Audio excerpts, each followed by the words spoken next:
Good morning, everyone. Hope everybody had a wonderful day yesterday, and I hope everybody's having a wonderful day today. So, we are back in Cruz's Junkyard, which is actually looking pretty spiffy so far. Hey, Hollows. How are you? Troublemaker.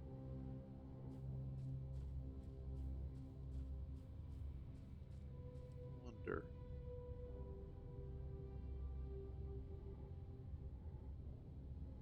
I wonder.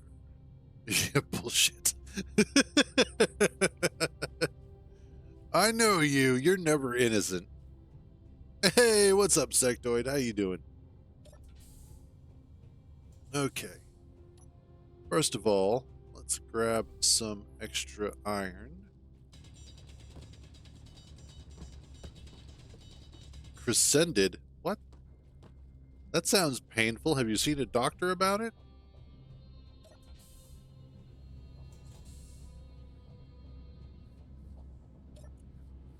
What all do I have? Oh, need you. Christened. Oh, okay. I was like, wait a minute. Yeah, I think they have an ointment for that. But, awesome. There we go. Cool. Dude.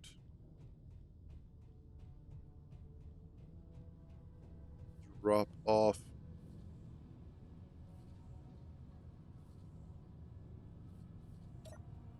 Nice.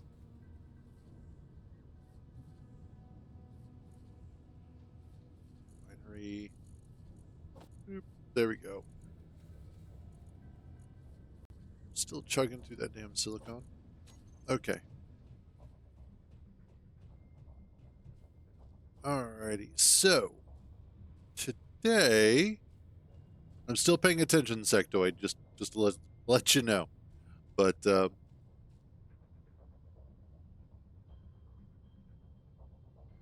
oh god, yeah, that can happen quite frequently. Let's see. I need...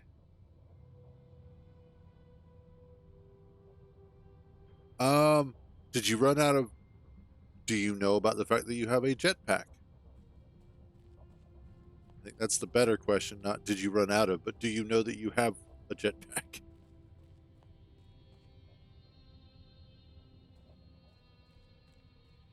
Let's see.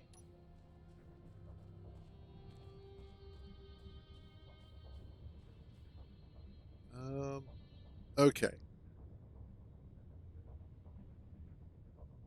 One of the things that I need to do is increase power generation. Now, right now, the... Oh, gotcha. Yeah, that'll be a problem. Can I see? No, not from here. Looks like it's on the other side of that big old mountain. Okay. But what I need to do is I need to increase power generation. And specifically, I want to do so kind of away from the base. Yeah, there you go. That'll work too.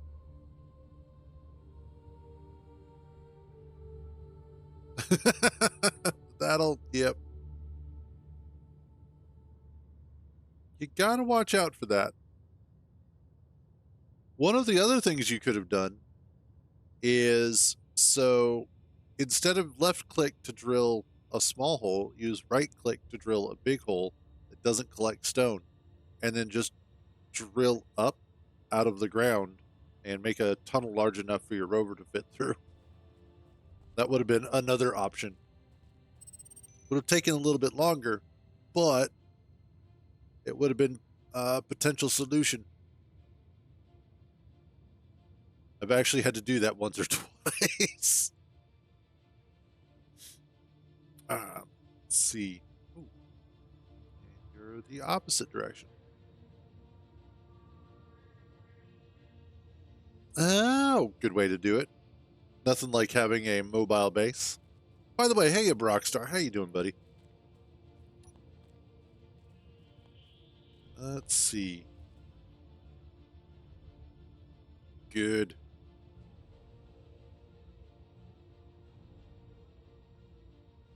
Being better prepared for the future is always a good thing. All right, so I need to get...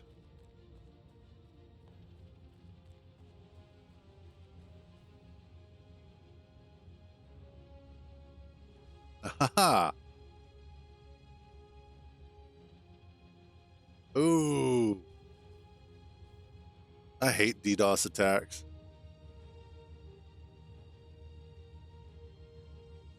Like if there's basically like, I don't know. I can't fathom why a DDoS attack would ever be something that is a good thing. Like, it just one of those things. That's a good way to do it, Sectoid. Okay, I need...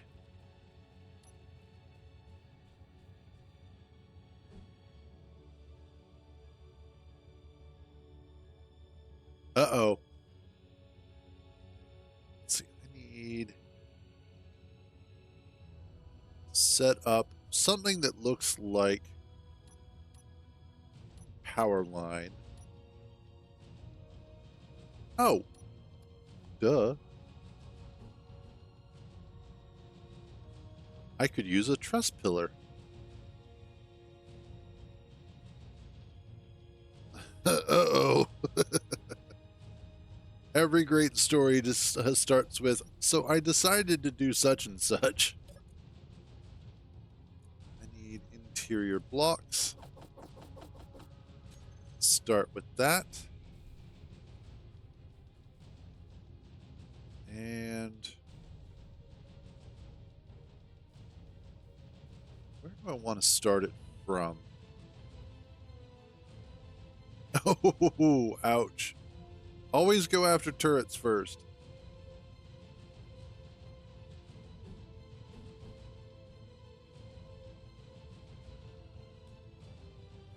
Let's do something like this.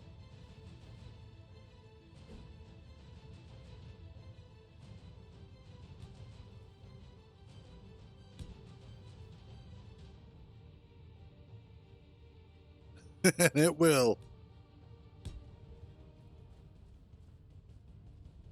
Okay. This is where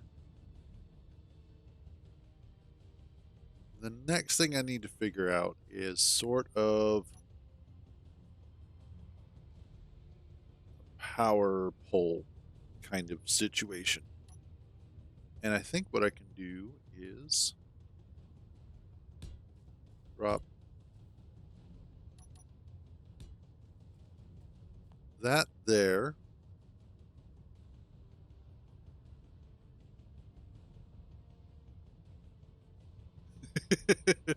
Welcome to Space Engineers.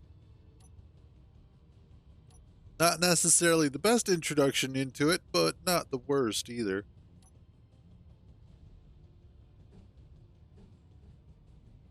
That means I can turn this one.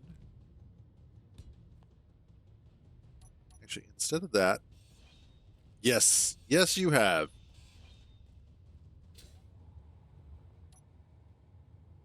And there will be many, many more situations like that in the future.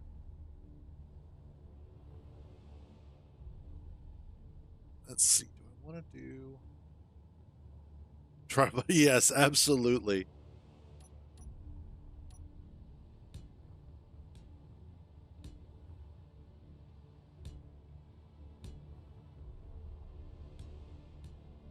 Do...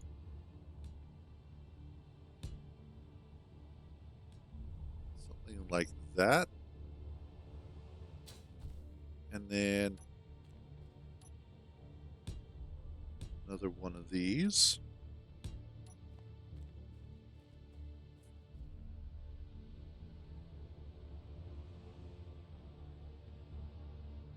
Excellent. Yes, never let a setback like death hold you down.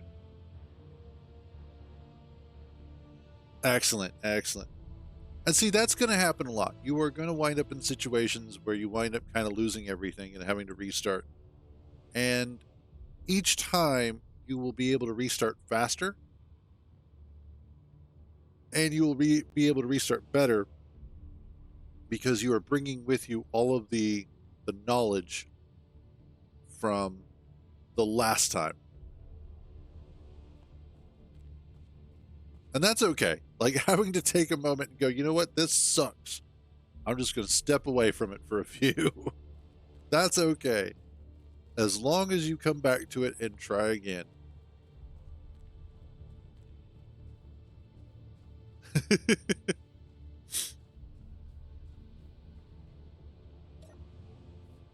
Let's recharge real quick.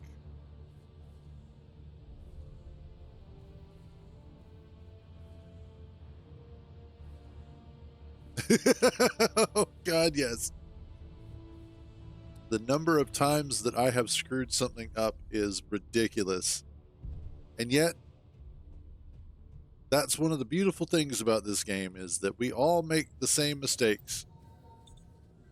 Sometimes we make the same mistakes in new spectacular ways, but we still make the same mistakes. Go, and then I will just pop this in.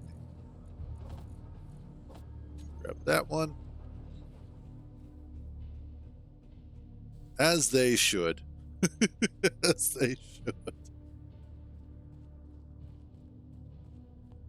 I think everybody should crater at least 2 or 3 of them.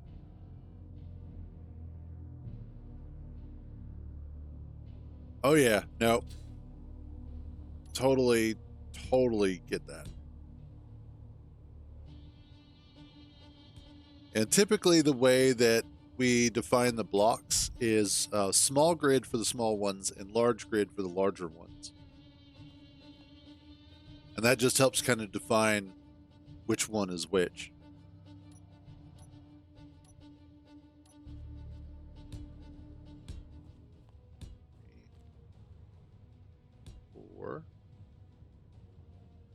Where's my T-junction? There it is.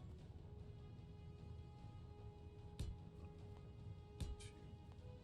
2, 3, 4. And then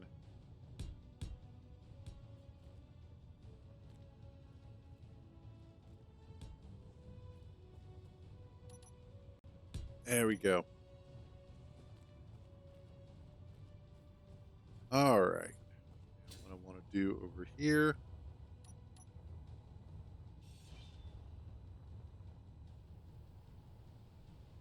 Huh. I accidentally made that one an odd number as well.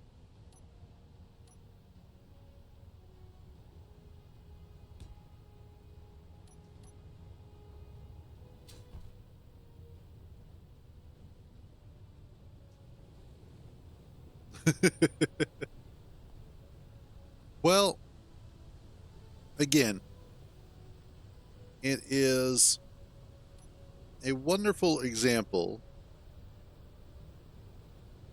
of the harshness of this game that is supposed to be it's just a sandbox game. It's just a game that you build in. Yeah, about that. Fair. Okay, that should help. Of course, while I'm sitting here trying to we're getting ready to build solar towers. This is get a sandstorm. All right, so the nice thing is, though, this gives me kind of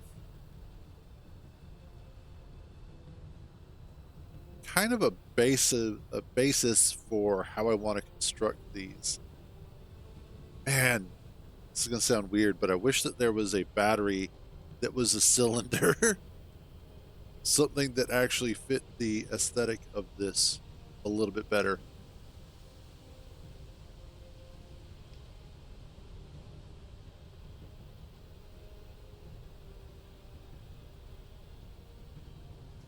The tank always survives somehow. Unless the tank is doing some of the stupidest shenanigans in existence. Oh God, yes. Oh God. The number of times I haven't had enough reverse thrust. And all of a sudden I'm like, well, shit. This is about to be a very short trip.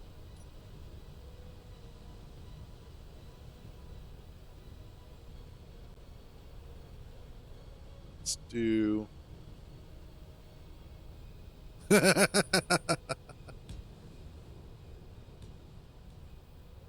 four.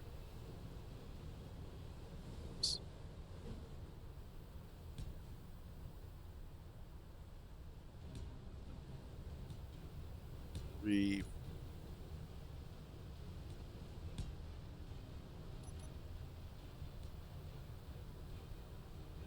And that should be good.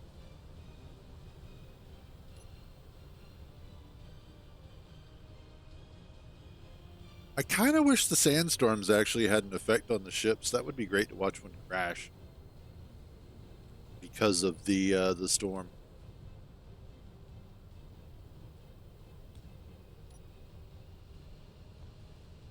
There we go. That's going to be fun to weld up. I say, casually. All right. Let's go ahead and get our rotors up here.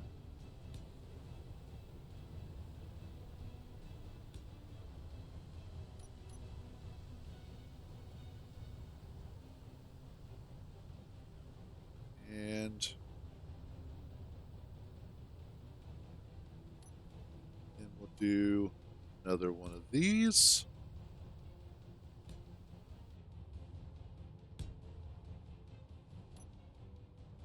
And hinges. Everything hinges on you.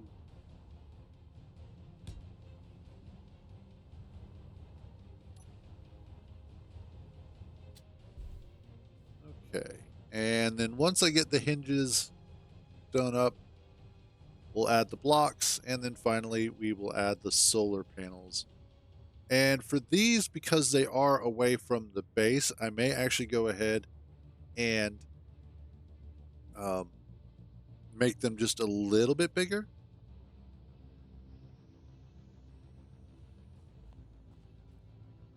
Yeah, I think I'll make them just a little bit bigger. Other than that, though, that should be at least a good start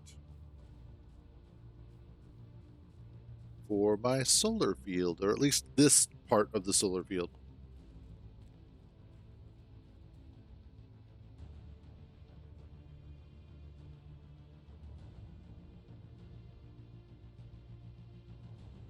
Uh-oh. Uh-oh.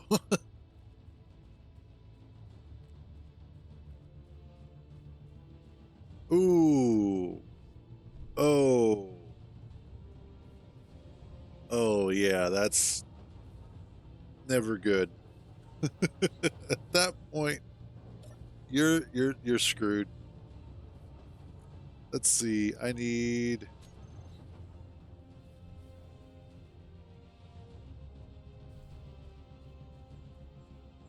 where where you happen to play a cat because Curiosity does a terrible thing to cats.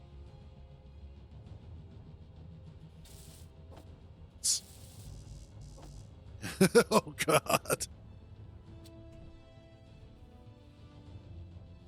I need motors.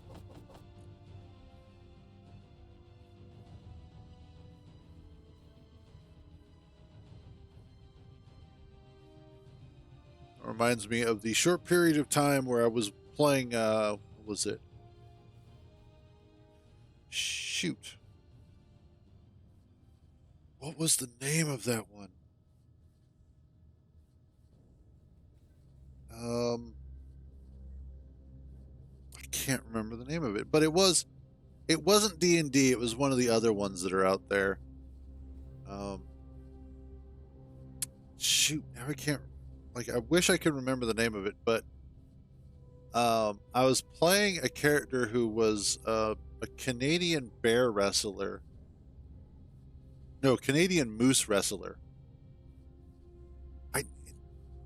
I don't think it was Pathfinder, but it might have been.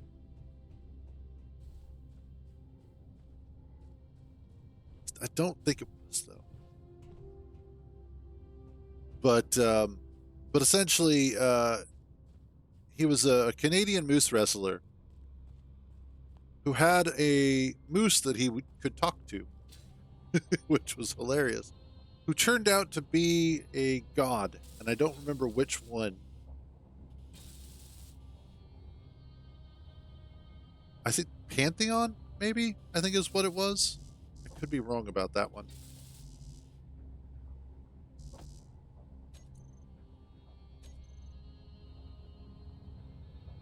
That one sounds like it might be right, because everybody had a particular god that they were attached to. But anyway, we had gone to, I think it was the underworld, as part of our journey. And my character had wound up with a stein, a magical stein of, what is it? Permanent alcohol or something like that.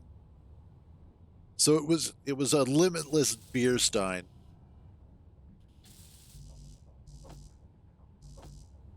I was honestly, I was so stoned at that point. And that was also like, that was a really rough time in my life, because I'd also broken up with my girlfriend of like together 2 years,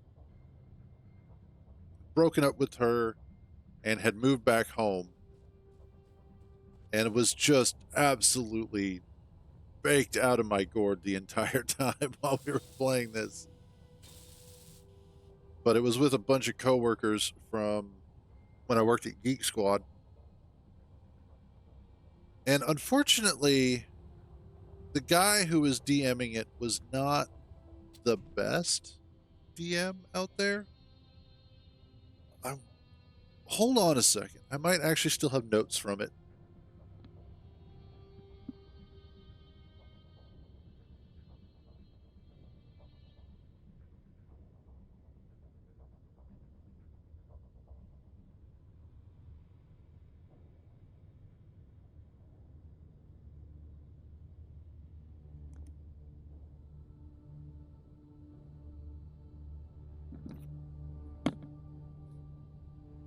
Okay. I think I actually still have notes from this.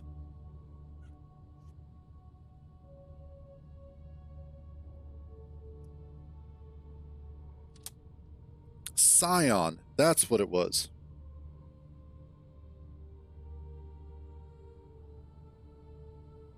Yeah. Can't remember why I named him this. But it's his name was Bob C.S. Klondike, who was a pro moose wrestler. His god was Hachiman? Yeah. In the Matsukami pantheon.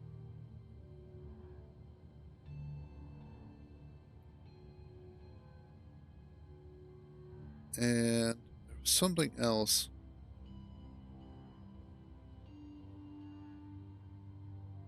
Oh, and then he had the creature, his moose, Ivan, who was a Russian talking moose.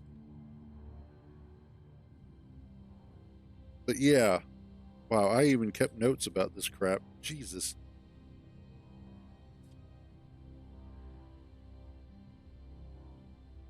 But that was the character. Let's see. Oh, hey, Pen.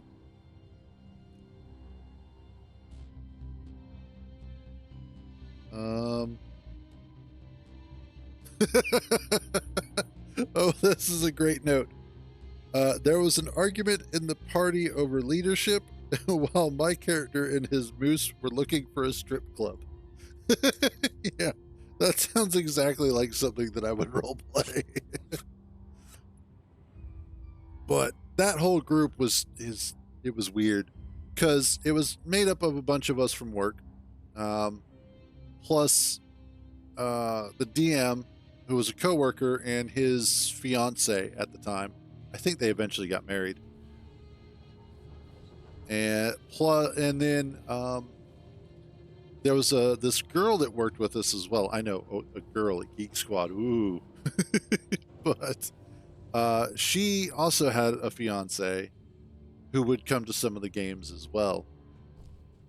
And then there was Josh. Well, okay. So the girl, Eileen Margaret, and her fiance, Josh, were there. And then we had another coworker named Josh, but that was his American name. He actually came from Taiwan.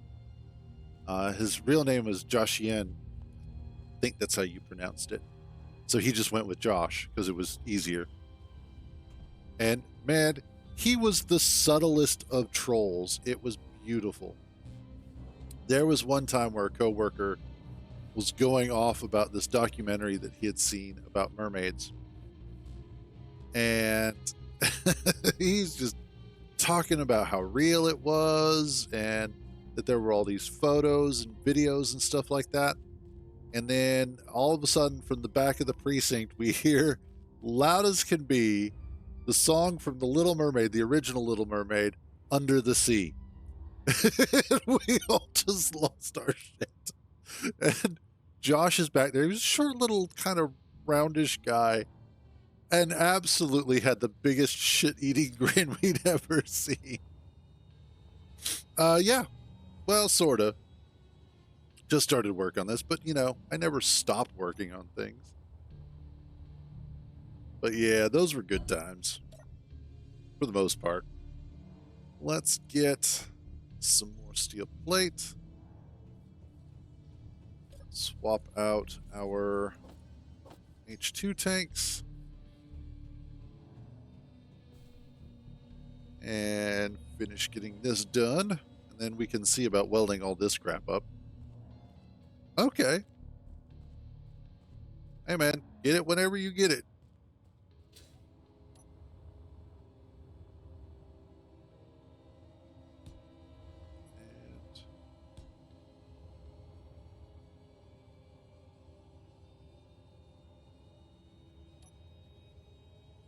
Kind of want to go ahead and actually swap them out to these instead. I think I will.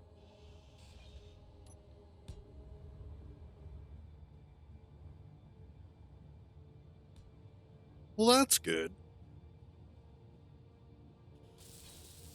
I always play solo, so I have no idea which servers are which. I almost started playing on a server, but then I was like, I just...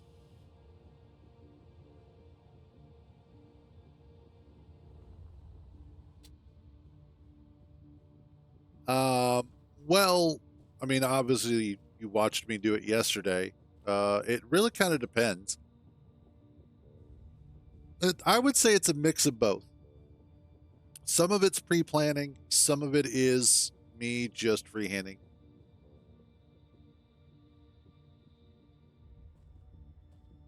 That's the problem. I don't have many friends.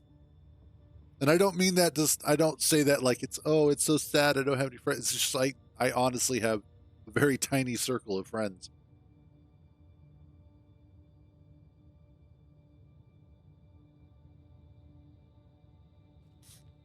Let's see. Now I need the solar panels. Oh yeah. Let's do this.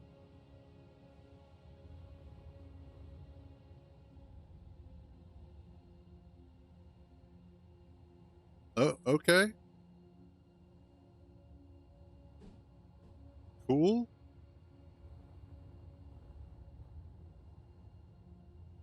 Now that one I definitely understand. Like, I don't know. These days, everybody just wants to be violent all the time and just blow everything up. It's like, it gets a little tedious after a while.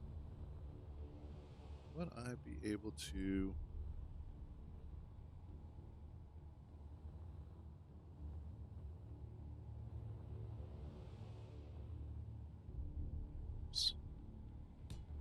that and that.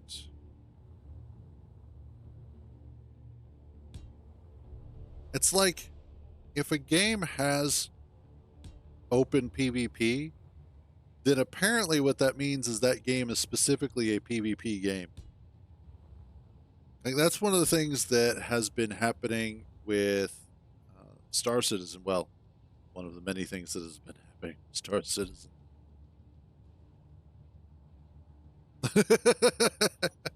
No, we want to buy Greenland, not invade. All right, that should be good. Get cameras on here.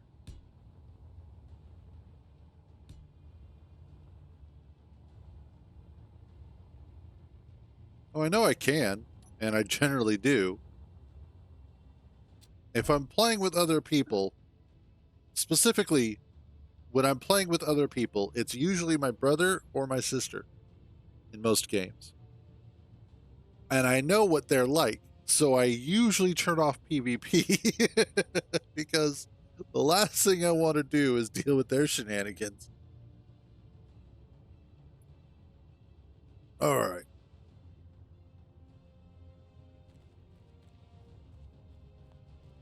So part of the problem that I have faced over the years is that I am often coming across people that don't necessarily understand timing properly. They're generally the sort of people, at least in my experience, who keep pushing things too far. And after a while, it goes from, haha, that's been funny, to, okay, I'm about to end our friendship permanently because I'm tired of dealing with your bullshit. And that's been my experience with people like that. So,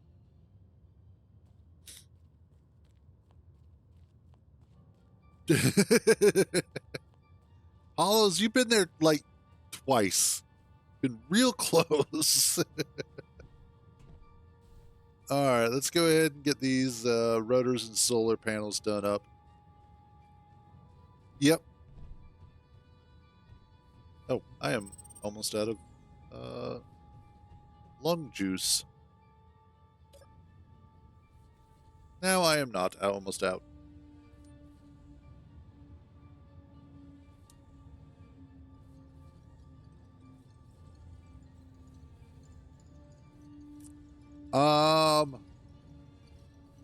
Actually, no, that one didn't irritate me, Hollows. That one was just, it was more of just an, fine, I will fucking give it to you kind of thing.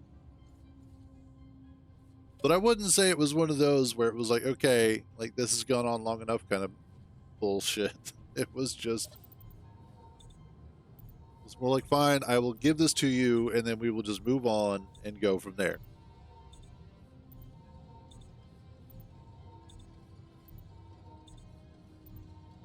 But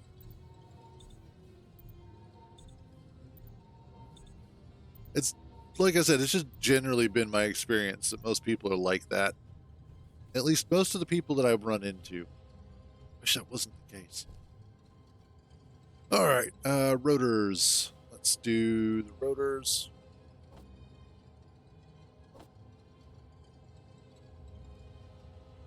I mean, I am a little fuzzy. And I kind of have to use my jetpack, so...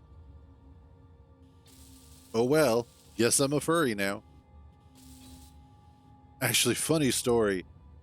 Years ago, and I mean years ago, there was a game that was out that was one of those, what was it? Sort of like kind of a chat system, kind of a community thing. But it was called Furcadia. I think it's even still out. But of course, you played a fursona. What was cool about it, though, and yes, there was something cool about it, is that you had an editor that you could use to make your own, as they called it, dream. Basically, it was like a small level editor. And over time, it actually got pretty sophisticated. Hey, what's up, Tommy? Ah, caps are all right every once in a while. I'm not going to begrudge somebody because they got excited.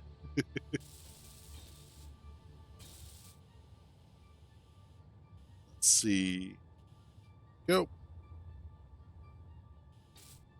And let's get this last one. Oop, too far. Some more large steel tubes done up. And then assembler 3.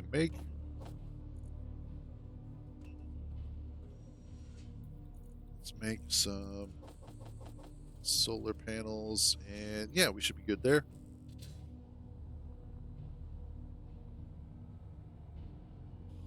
Here. There. Thank you. Okay. Also going to have to go ahead and find a place for, was that 3 of them?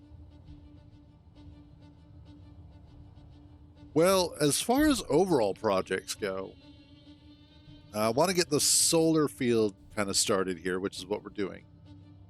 I have that supply cache that I want to get rid of, that I want to take out so that way I can raid it. And I also have, well, I don't have plans for it, but I am planning to make some sort of welding device or welding ship so that I can weld up a large chunk of this. Because one of the biggest problems that I'm going to face right now is trying to get all of this welded easily. So if I can figure out a way to weld this without constantly having to construct and deconstruct something, yay! Well, that's also one of the plans. Like I said, since I am keeping this mostly ground-based, I'm going to do my best to make a rover of some sort. I don't have thoughts on Space Engineers 2 yet because I haven't played it, obviously. But as far as the general sort of atmosphere, I am excited for it. I am hopeful that it is a good game. But at the same time, they have made some decisions that I find a little bit worrisome. But that's stuff that can hopefully be fixed over time.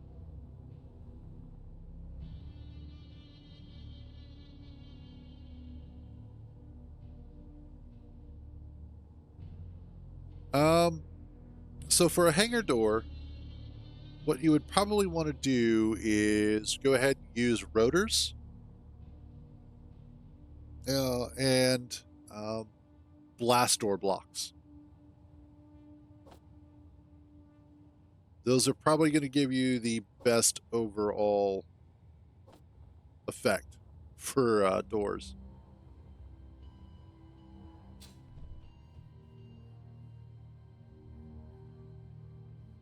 And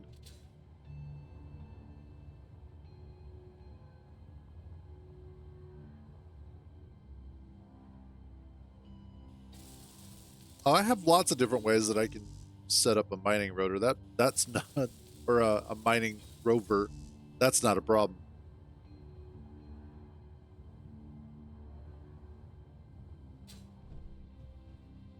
Well, that's kind of part of the problem right now is we don't have too much information on how planetary gameplay is going to be. In fact, we probably won't get more, or at least I haven't seen more about that until we get closer to the release of that vertical slice of gameplay. Because initially, from what I understand, is that the first bit of gameplay that we're going to get is just creative mode and asteroids, I think. And then after that is when we will get, planets and then eventually survival. So it's one of those that kind of a wait and see mentality. I would like to get more information on what's coming up.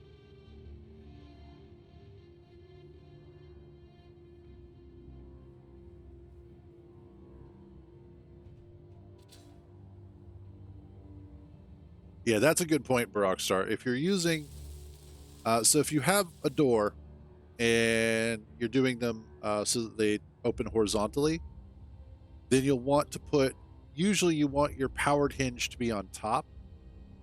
And then at the bottom, you do, not your hinge, your rotor. And then do a pair of rotors at the bottom and make sure that those are turned off. Yes.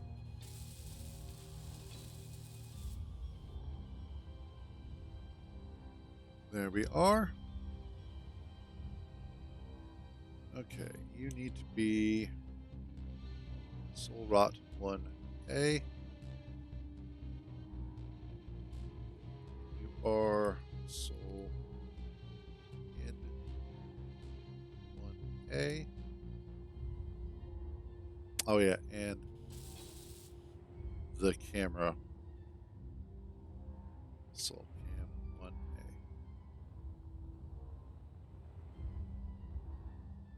That's not going to help. And now I need a location. Actually, no. Right there looks good.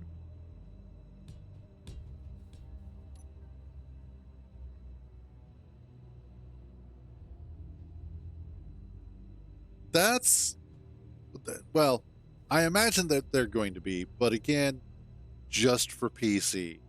I've already harped on this enough, so I'm not going to spend too much time talking about it, but it really kind of depends on how robust they make mod.io at this point, since we won't be getting Steam Workshop support.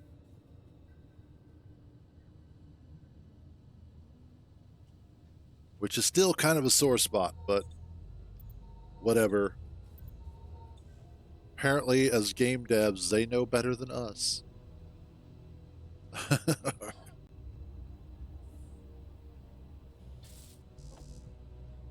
Correct. Yeah, they announced. I don't remember exactly when, but it's been coming to light recently that they are only going to be supporting mod.io with Space Engineers 2.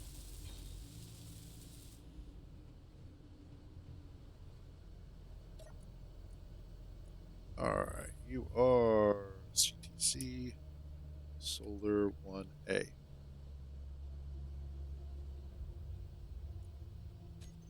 Soul Rot 1A. Soul Hin.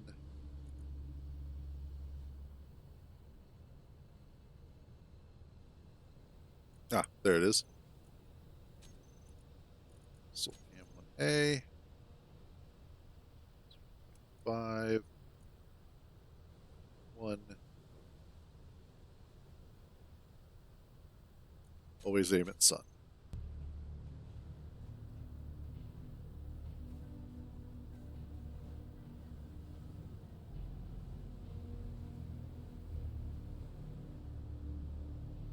Awesome.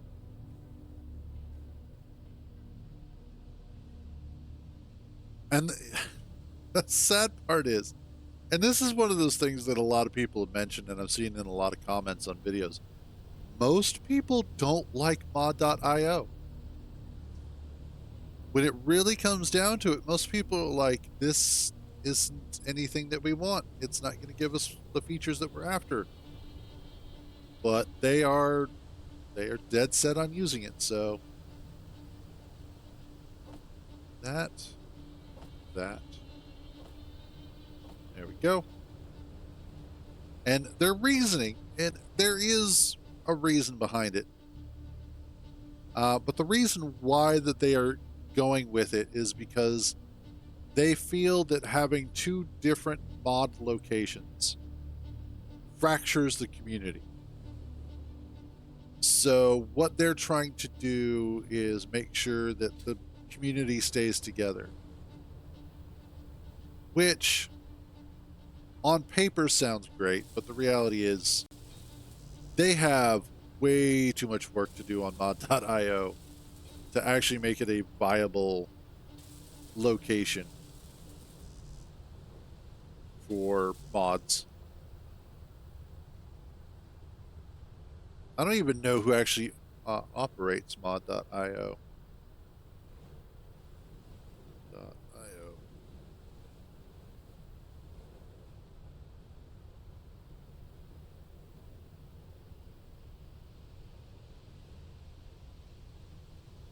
Okay, so mod.io is just... Oh, okay. So mod.io is actually made by a couple of guys from ModDB.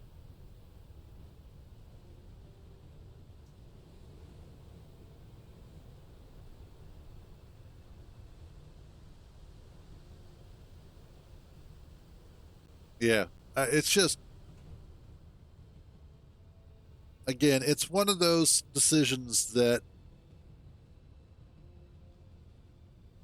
they should just maintain Steam Workshop and mod.io and just do it that way. It works for Space Engineers 1. Now, if they were saying that there is a technical reason why they don't, where they having two different mod sources actually causes technical issues, I could then understand that one and go, okay, fair enough. You're doing it for a technical reason.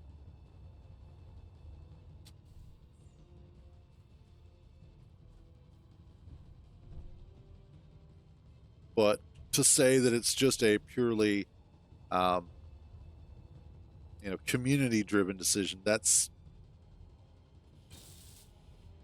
okay. I'm pretty sure the community won't mind.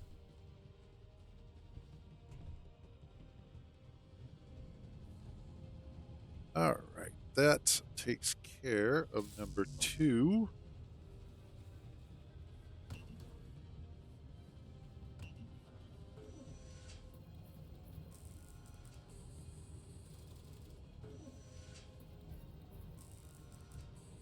Let me get this. We are going to have so much power after this.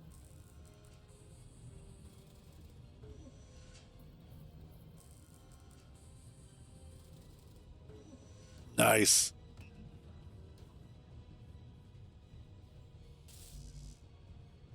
Yeah, automated drones is still something I haven't touched yet. I've tried, but I have yet to actually make a decent drone for what I want to do. All right, you are next. We're going to be CTC Sol 2A. Oh, that's right. I haven't actually named you guys yet.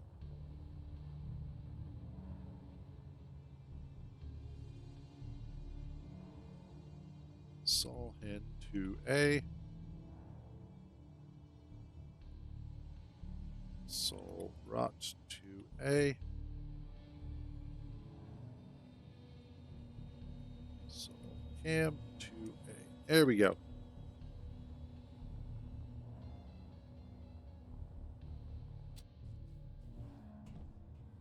Get this second one done.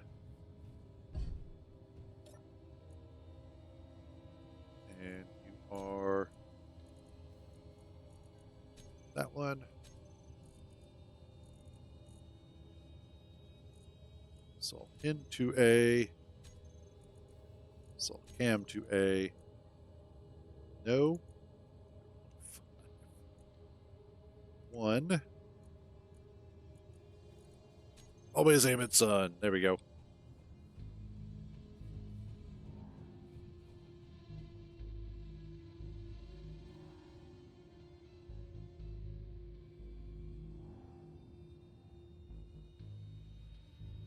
All right, Sectoid, have fun. Be safe out there.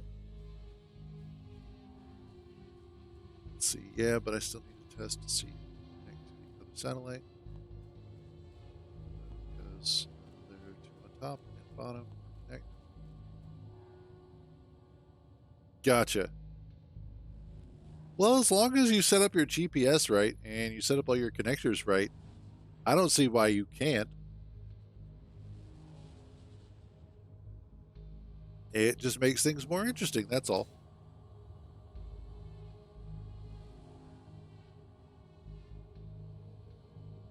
Oh, now that's interesting. The shadow is actually having an effect. Cool.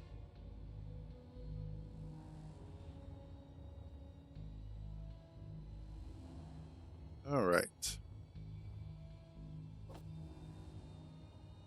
Let's get all of these done. That should help in starting to alleviate some of our power issues. Oh.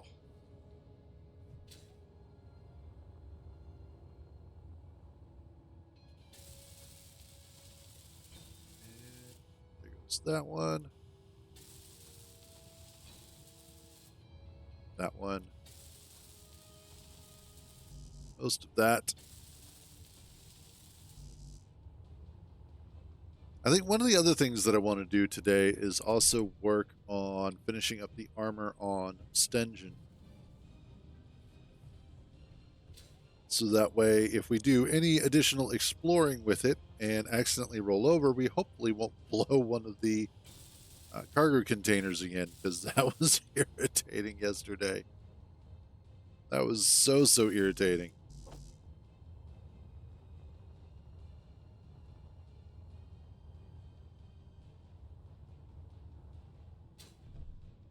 Well, as far as I'm aware of, the sun is not a physical object, so I don't think it can.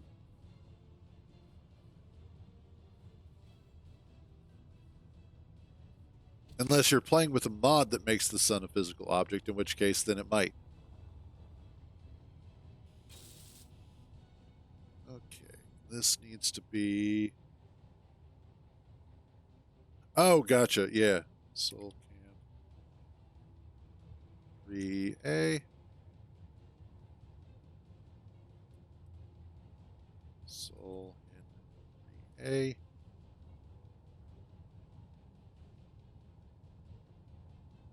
Soul rot 3A. There we go.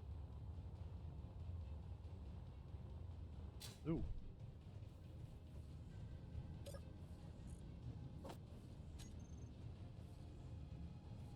Let's refill real quick.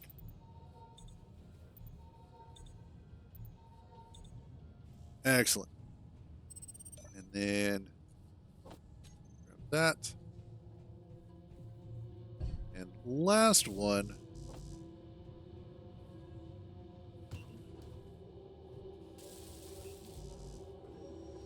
We're going to be CTC.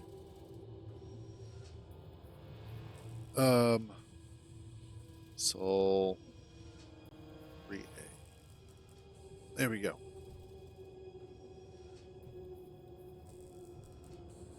Exquisite.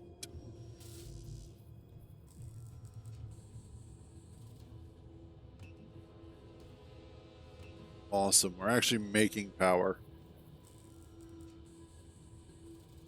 Are we? Yes. Slowly, but we're making it. Now, granted, once it hits nighttime, that's a completely different thing, but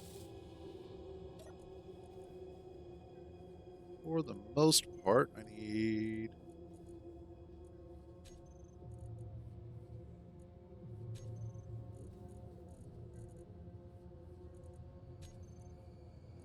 sign.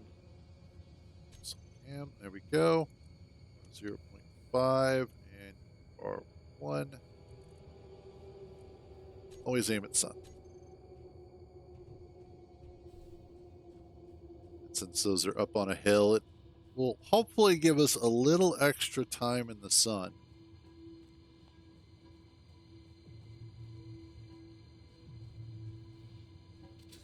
Let's see how much. Well, damn. That does get blocked a little bit.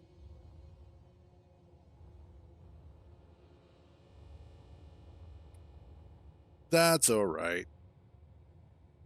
I think the only way I could really fix that would be to...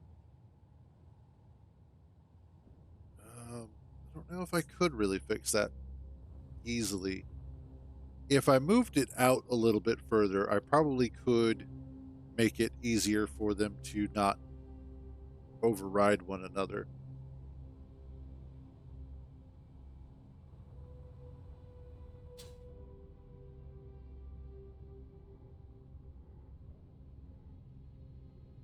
Gotcha.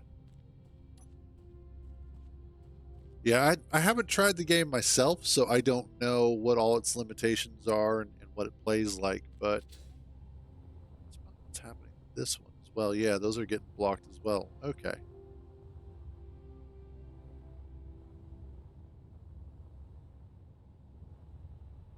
So the next step for my solar panels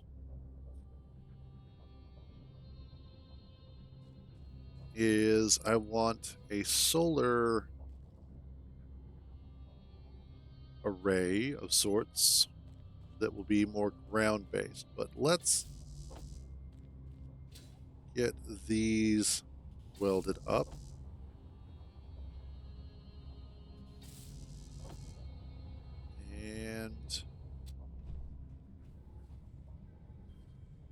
And that's fair. Like, not every game is going to tickle everybody's fancy. Because I know that there are a lot of people who come to Space Engineers and are like, I don't see what the big deal is. I don't get why everybody likes it so much. It's like, that's fine. Like, I personally, like, I look at Marvel Rivals right now and I'm like, I don't see that game as making me happy. But I totally get why other people like it. So, to each their own.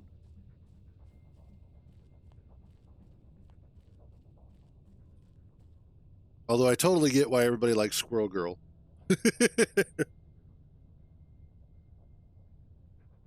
Okay. That takes care of our solar panels. Once daylight hits again, we should be getting more power out of them. And that should be helping our battery.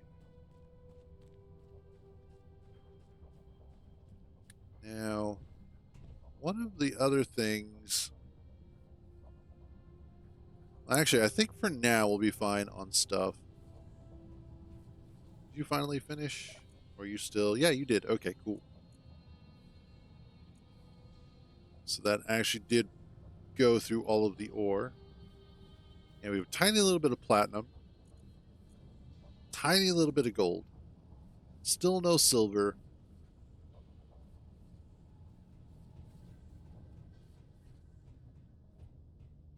Okay. I don't have a way of eyeballing that supply cache. I definitely don't have a way of taking it out yet.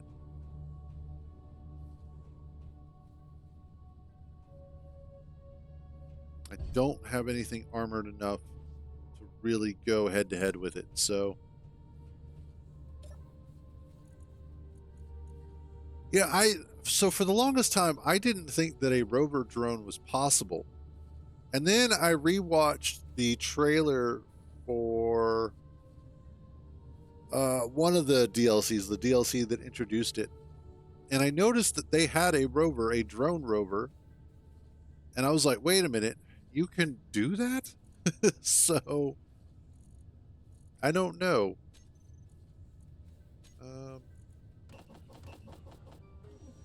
Give me some of those.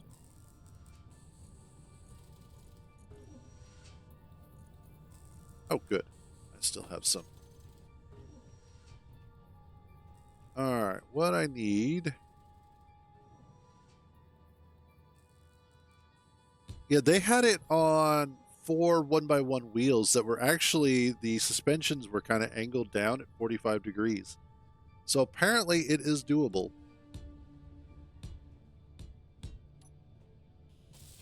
Which surprised the heck out of me. I was like, wait, you can? Cool. What I want to do here. Actually, no, I don't want to do that. I want to do.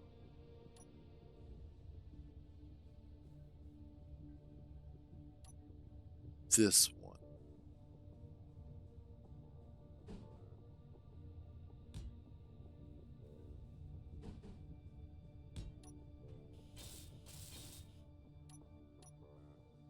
And then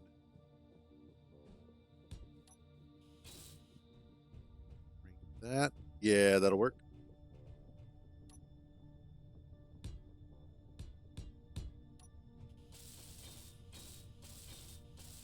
Excellent.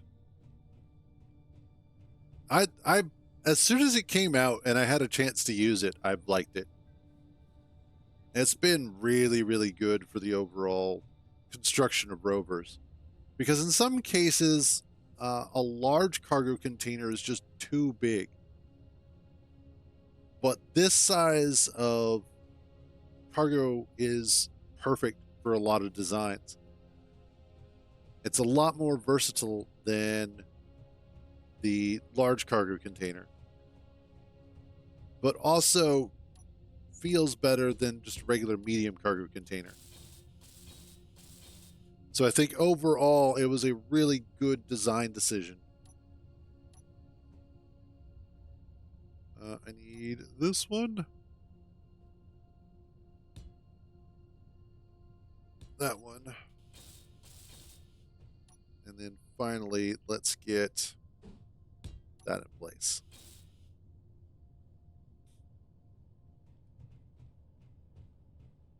Yeah, that works. I like that. Now, I just need, let's see.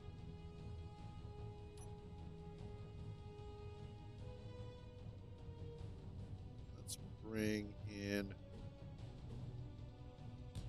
this, that. There we go. Look at the little stubby bit here in a second.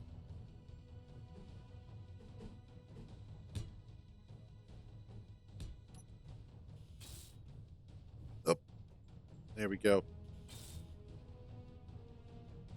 Yeah, that'll be nice. Kind of hides the battery indicator, but that's okay. I'm not going to be too bent out of shape about that. It's like, oh no, what have I done to myself? Because I can just hop in and look at it the old school way, you know, using my eyeballs.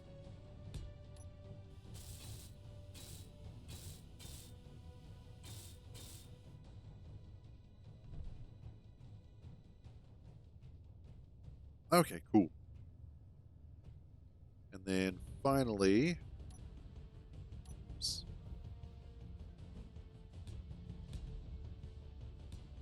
run that all the way back.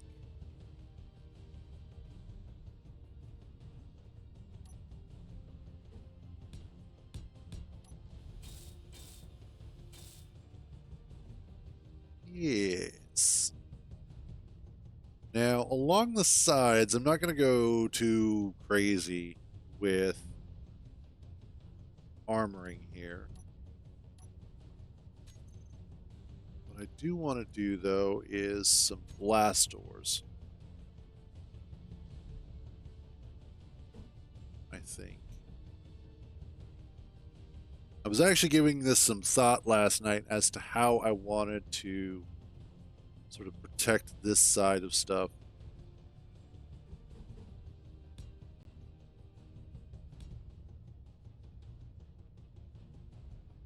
We'll do these along, whoops, along the sides here.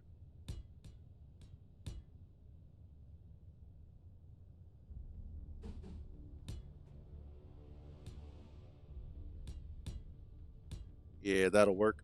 So that I still get access to the side conveyor ports, which is important. Whoops.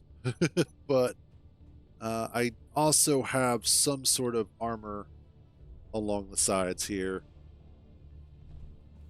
which is absolutely necessary.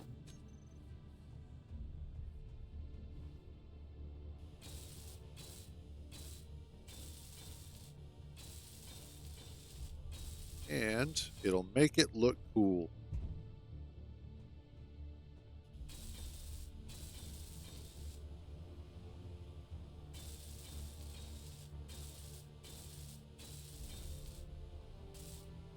Make sure I get all of those. I don't necessarily want to run it all the way down to the battery, but what I can do here is we will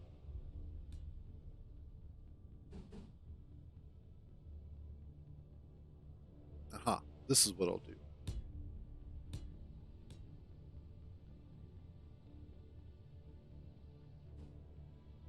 No, there you go. There. That way it kind of blends the two lines together and they don't stand out as starkly.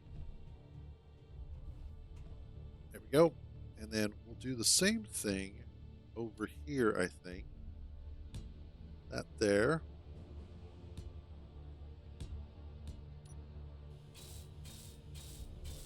Yes. So again, it puts armor over certain locations, but it doesn't cover it all the way up.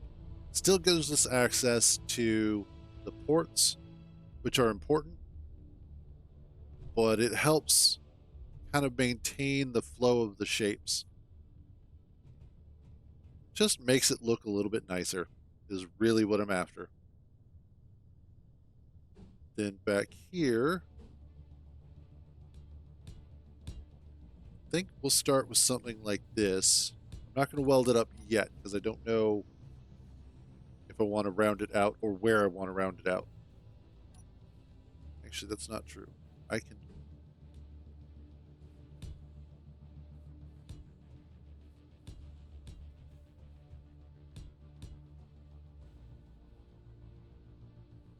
Yes, actually.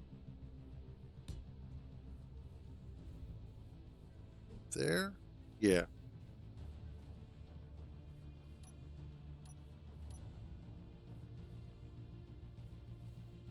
What if I do this right here?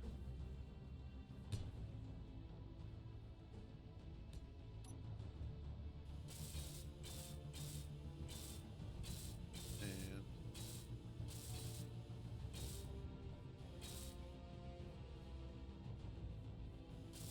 that enclosed. Lock, block. Put that together.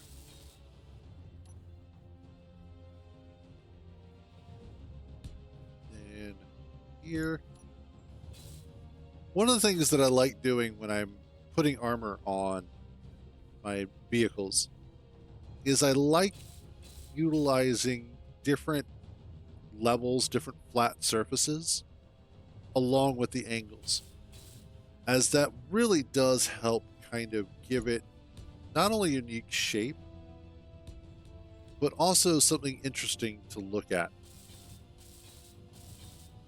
And it helps, in a way, break up the, as we call it, gray brick syndrome that we wind up getting stuck in when we're just constantly making big gray bricks.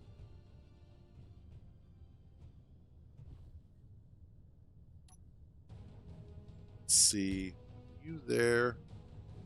And, nope, not that one. That one. And that.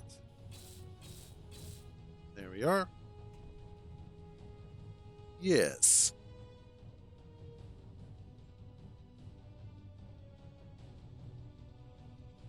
I'm really starting to get a liking for that. All right, next up. Now we just have to do this side.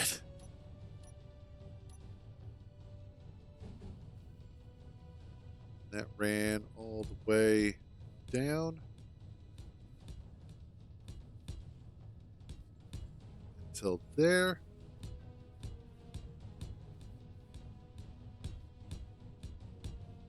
And then same for here.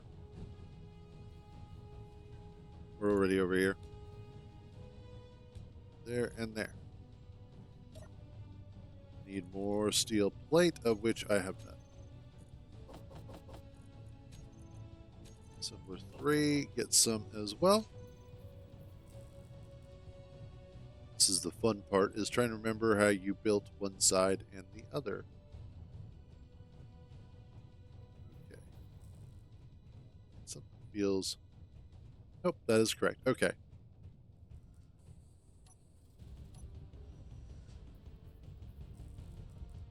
You...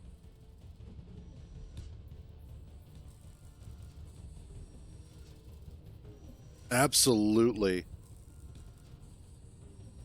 Honestly, though, the other thing that I'm really, really looking forward to is being able to copy a chunk of a build and then copy it. Because that would also be super, super useful.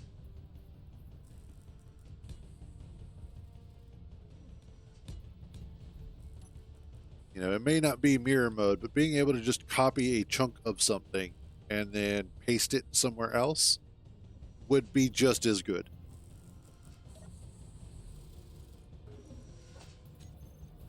There we are.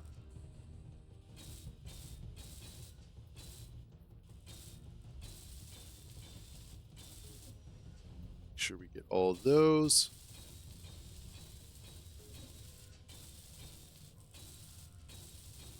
Now, the other nice thing about having details like this is that it allows for also playing around with the coloring on the vehicle as well. Oh, too far. Oh, get up there. Lazy git. There we go. But I don't want to jump. Yeah. That'll go a long way towards helping to protect the rover from rollovers. Yes.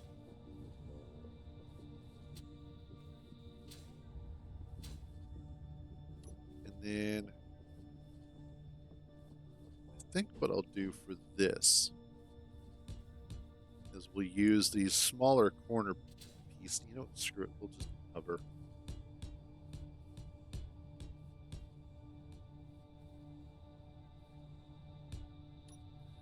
Yes, actually, that'll work quite nicely.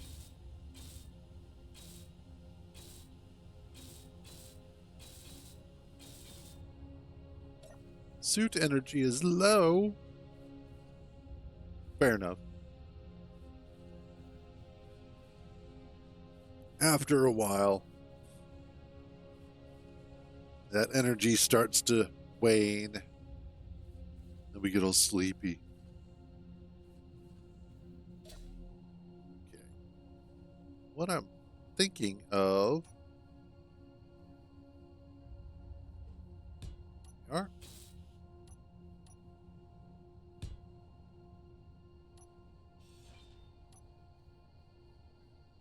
Yes.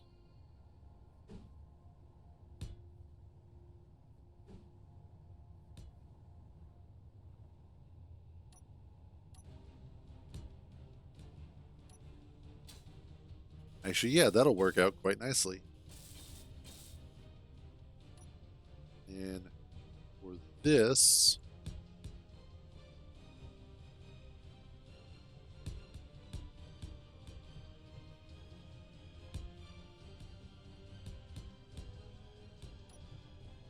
um, hmm.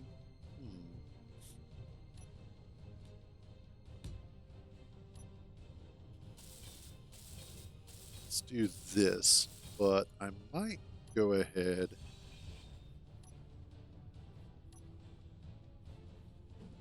and yes.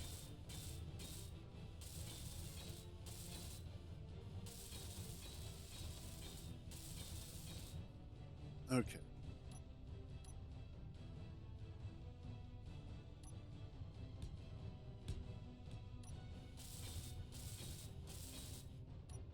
I can work with this. Nope. Yep. We will cut these back so that I can use these corner bits.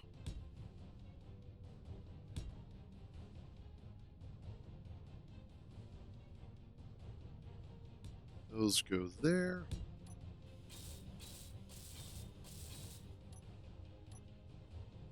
Angle. And then same thing again, actually.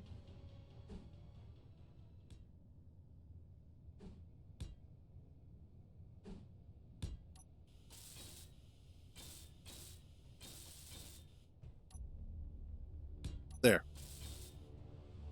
And again, that gives us a little bit more of that sort of strange angulation. Not strangulation, strange angulation for our armor, and gives us a little bit more interesting variation to the slopes and whatnot. And I think, if I remember hearing this correctly, that there are physics in the game to handle bullets hitting odd surface angles like this. So it does help to deflect some of the incoming fire if we should be getting shot at. I don't know how true that is. I've not had a chance to fully put it to the test. But there we go. That is, yeah, I like that.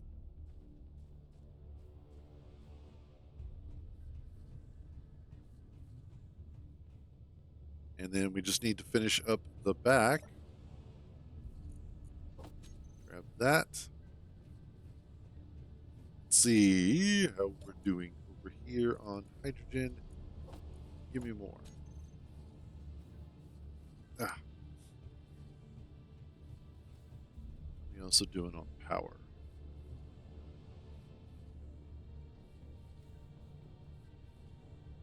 We're doing okay. That one little turbine is just doing what it can to maintain power at night. A little turbine that could.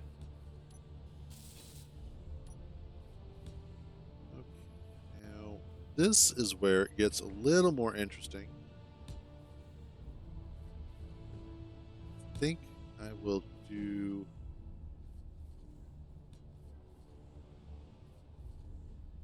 this and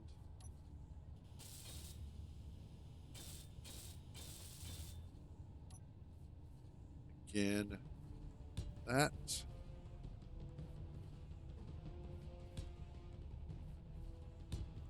And get over here. Thank you.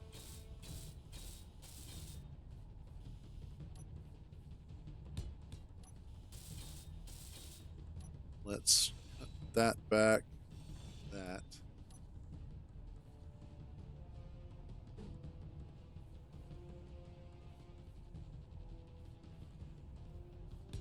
yeah.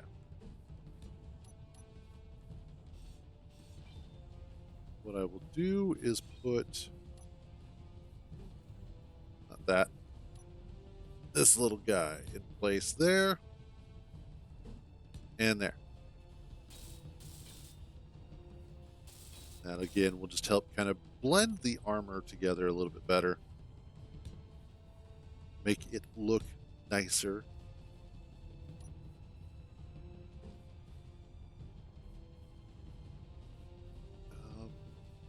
Let's see.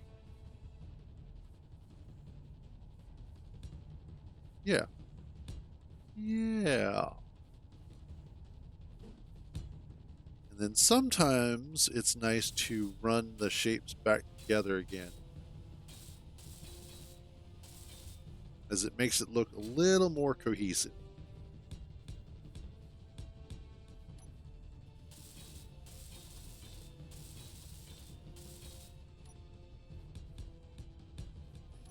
Add some extra armor in here to cover that up.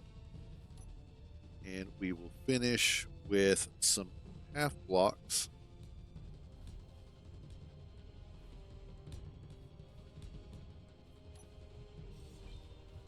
Here. And just short stub them. There we go. No. I think I want to do that over here as well.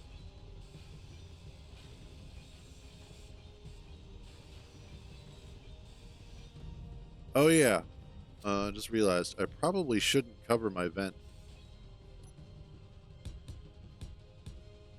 That is probably a bad idea. There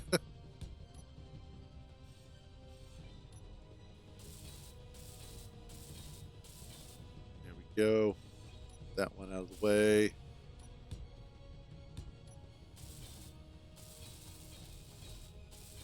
Makes it really hard to breathe when you cover up your snorkel.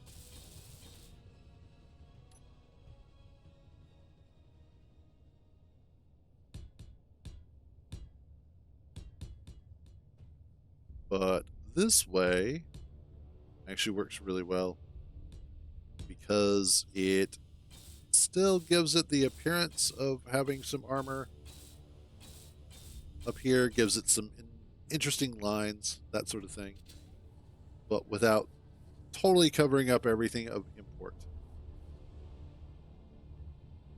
So yeah, I like that. That looks a lot better.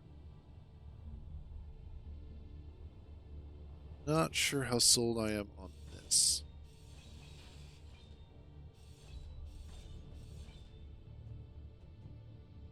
What if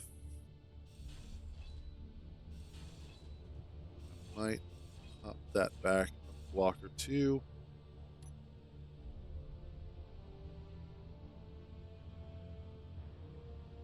Let's do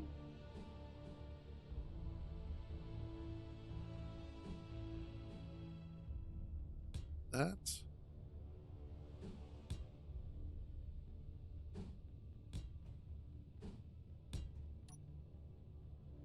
Oh, yeah, no, that was the right one. I just had it rotated wrong.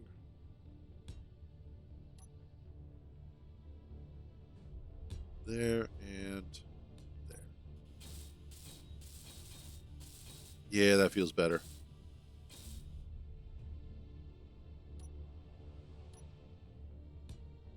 And we'll actually do the long slopes on these. Long 2x1 slopes.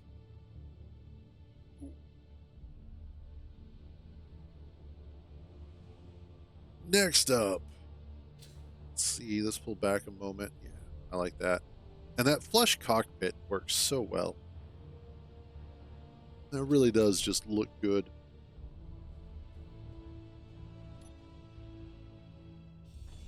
I know what I need there, though.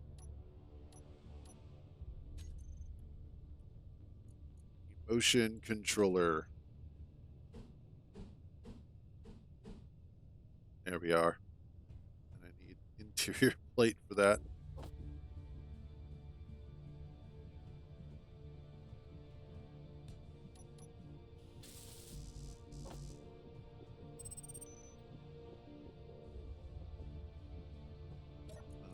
am I low on?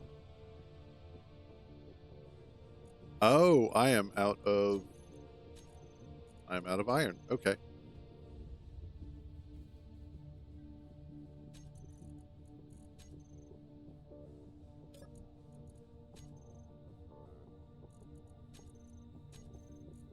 Or not.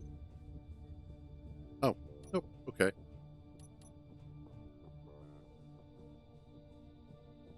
Oh yeah, that would be nice.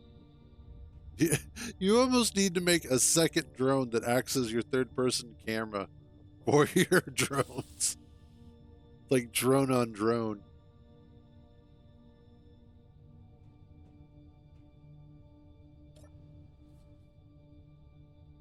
All right, let's do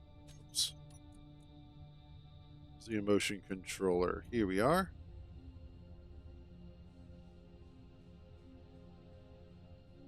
I want.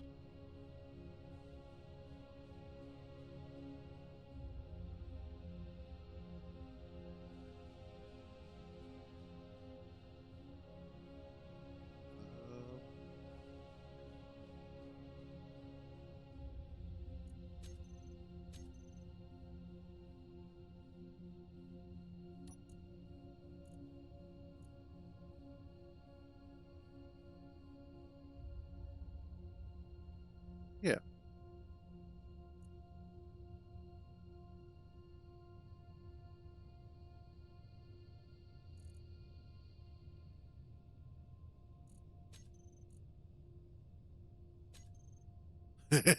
There we go.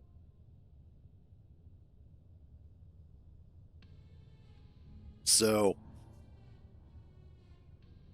good old Red Rover. Well, Stengen. That's the other thing. We need to rename it. And then we need to color it. A text. Red Rover.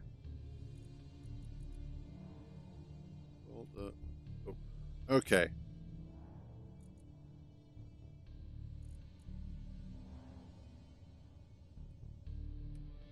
Rover wheels.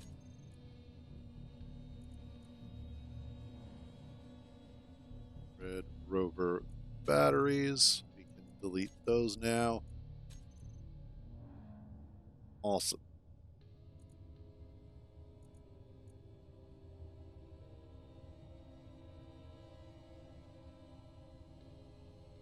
This is Red Rover.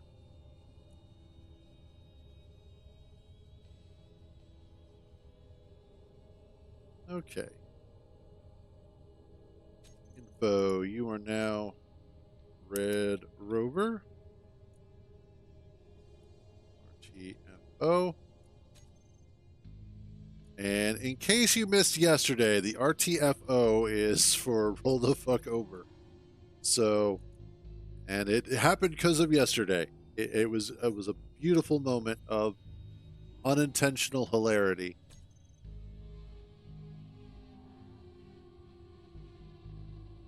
But I think that looks good.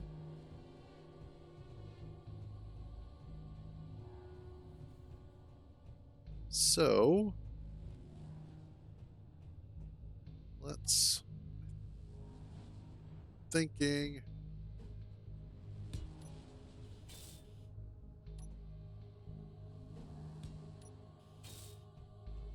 Put in. Yeah, that'll be fine. No, I can't.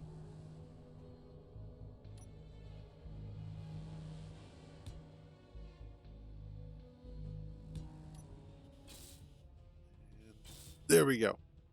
Now I'm there. Okay. I almost got stuck. Let's go ahead and we will grab block. Let's go. Let's go bright red. And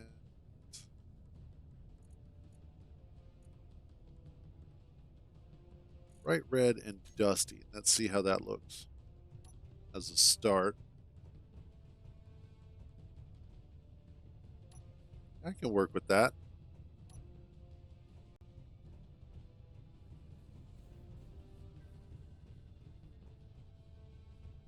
Yeah, that is a start. And then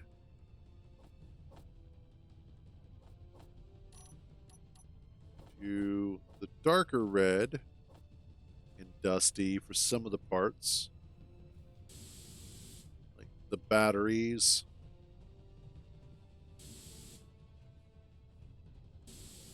We'll do cargo containers in the darker red.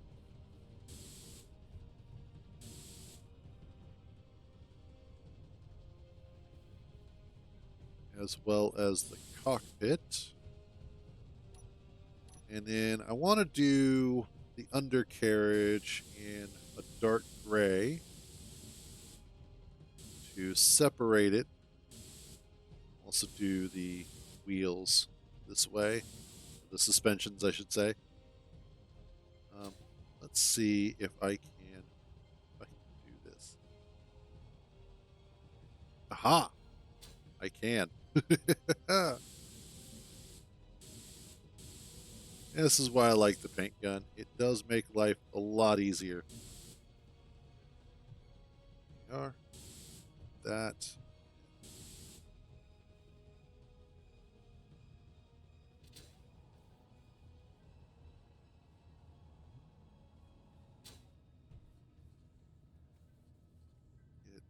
Get that block. I'll leave that one. That's fine.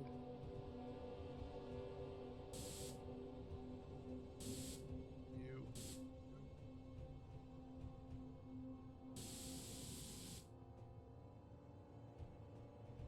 Can't quite. There we go. There. That looks pretty sweet. Let's do the darker red for the connector. For the turret. And then... Oh, okay. And then I'll do just a couple of the wheels like that. Like they've been replaced, or some of them have been replaced, so the other ones are kind of newish. And then what do I have for battered?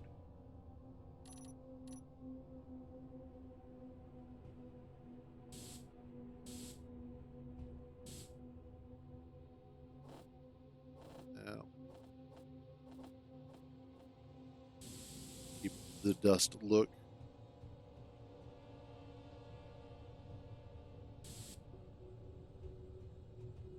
All right. Ooh, I know.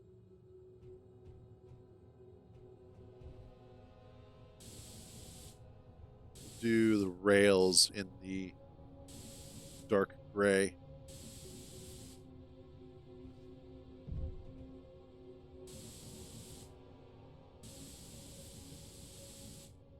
Yes, I like that.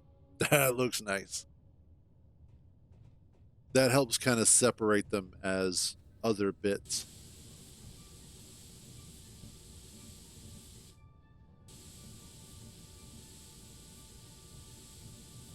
There we go. Excellent.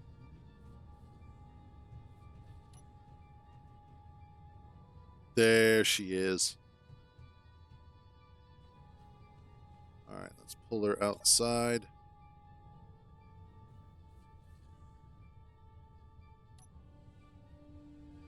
I'll get a better look at it. Well, better being subjective, but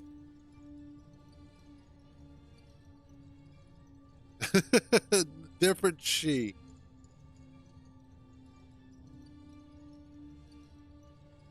I like that though. Save. Yeah. Red Rover. That is a nice looking vehicle right there.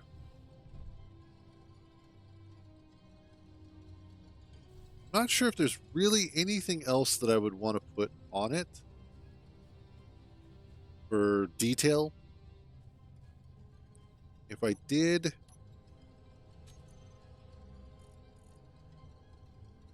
where are they? The vertical windows. Really? Fine. No, not those.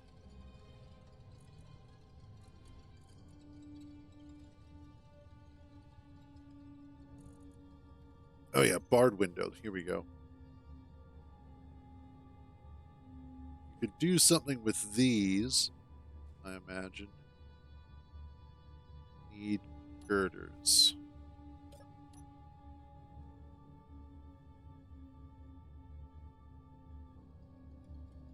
Let's roll this back.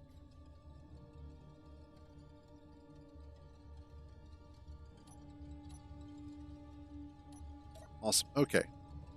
Do I have extra girders? Girders. I do. Awesome. But if I did anything... Actually, that might not be a bad idea. Give me those.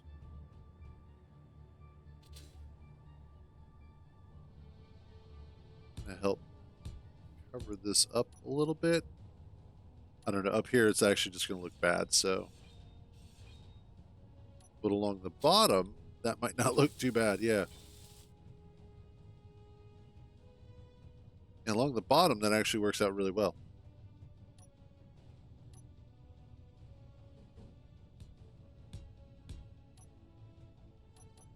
So we will put those in there.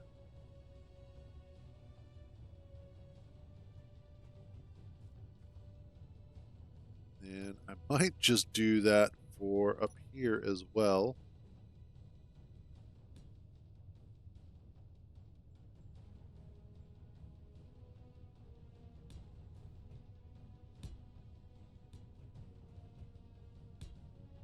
Let's see.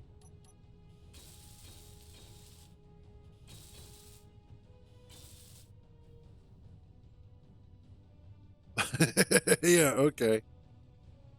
I kind of like that.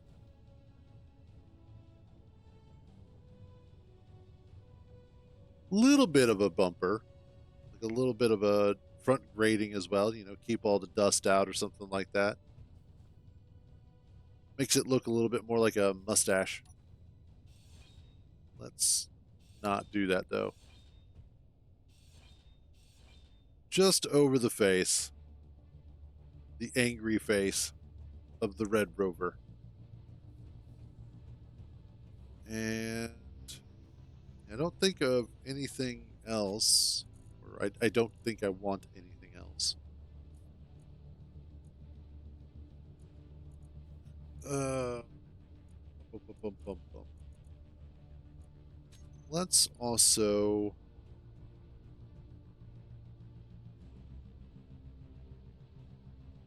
What about...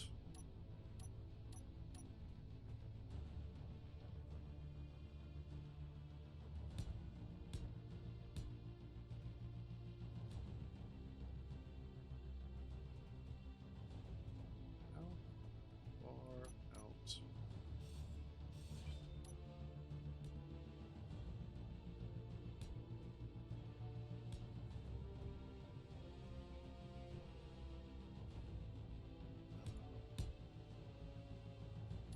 What I'm thinking about is some sort of like step that we can have here. Yeah, that's going to be too much of a pain in the ass.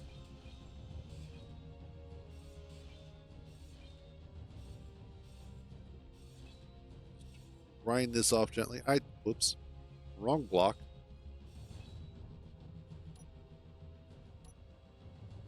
Which one was that? That was okay. That was a... Whoops.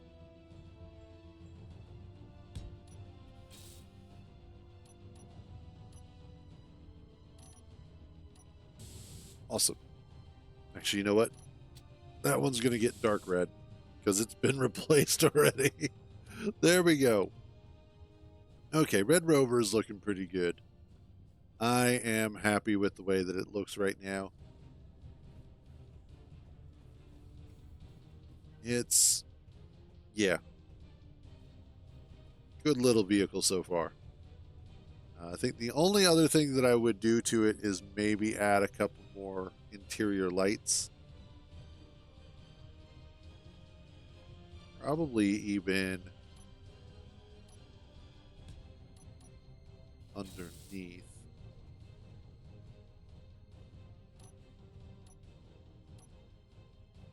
And we'll do one there. There.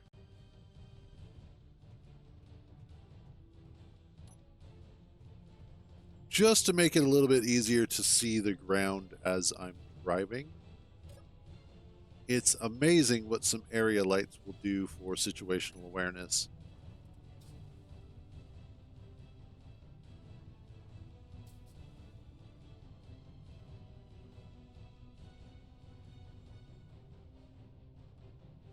But yeah.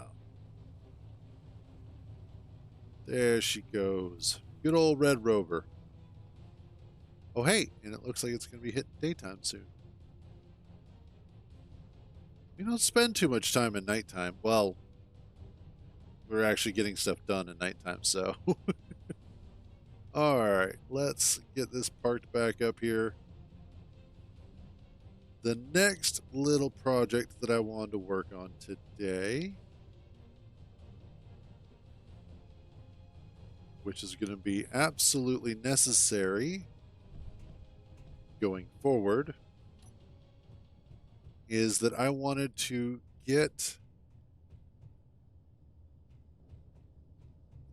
a conveyor line installed in here.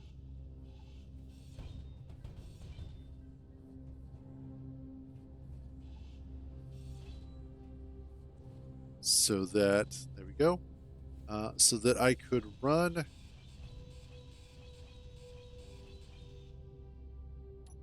this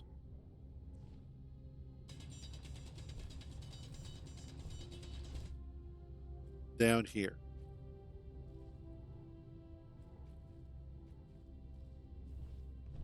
And more easily mine the iron.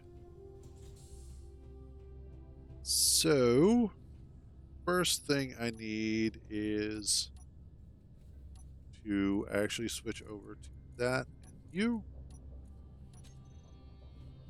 Okay, and I want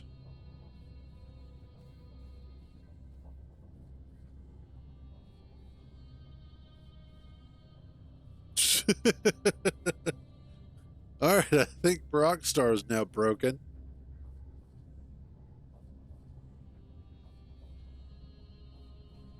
He's gone off the deep end again.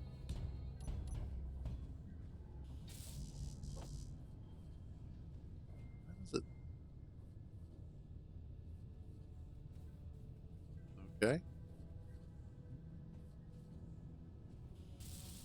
That's okay.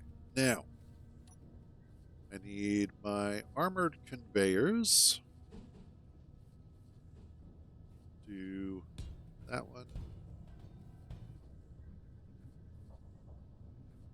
Oh, that one. Why is that one bouncing every time I put a block down? That is a little disconcerting.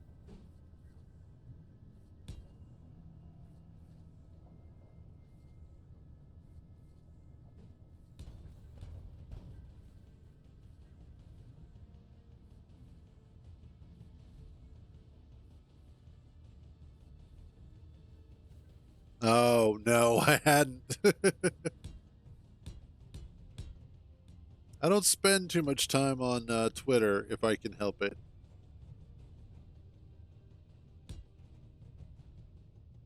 Like, at most, it's every once in a while when I go to make a post, I'll see something trending and I'm like, oh, that almost sounds interesting.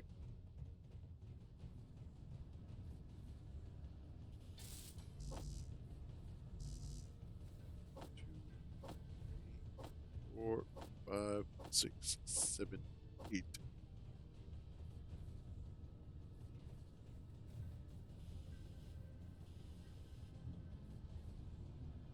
That is fair.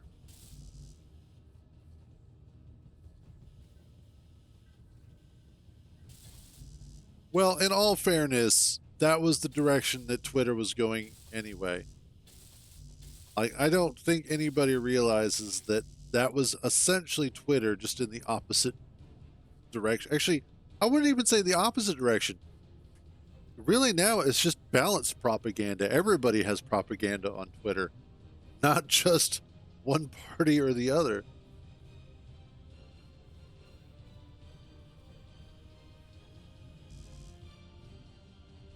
The problem is that we live in times that are politically charged, and specifically, politics is the new religion.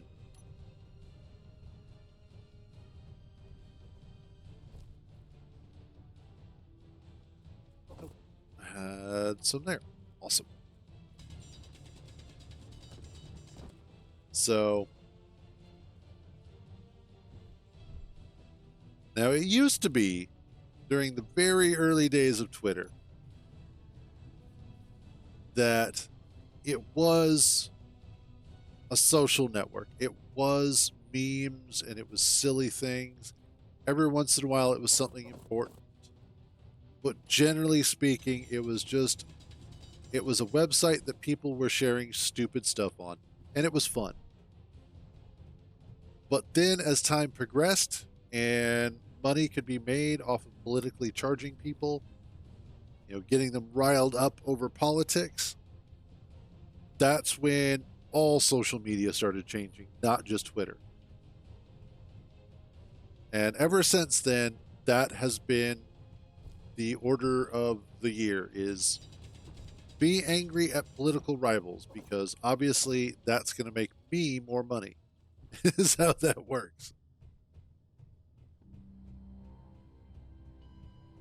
And that's just the unfortunate side effect of an advertising based economy, is really what it comes down to.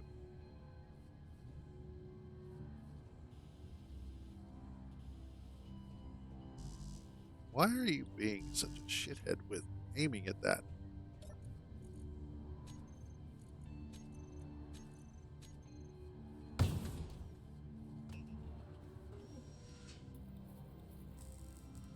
But that's my rant about social media for the day.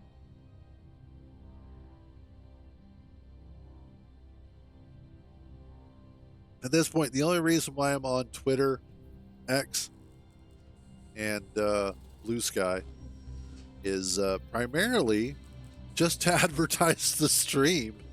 And that's really it. I don't really go on there and make a whole bunch of tweets. I've tweeted a couple of things here and there, mostly about video games or like sharing a screenshot or something like that. But I generally tend to not go on there for anything important. Or generally just not on there at all. And so far, I have most of my sanity. Well, okay, that's kind of a push. The sanity that I am allowed to hold on to, I still have most of that left. I missed one. There we go. Almost there.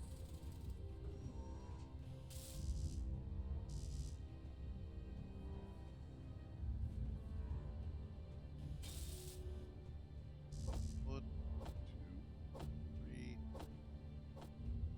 Okay. There we go.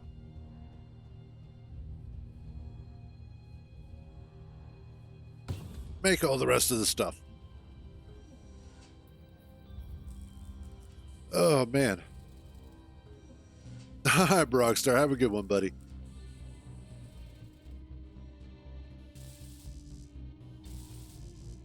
And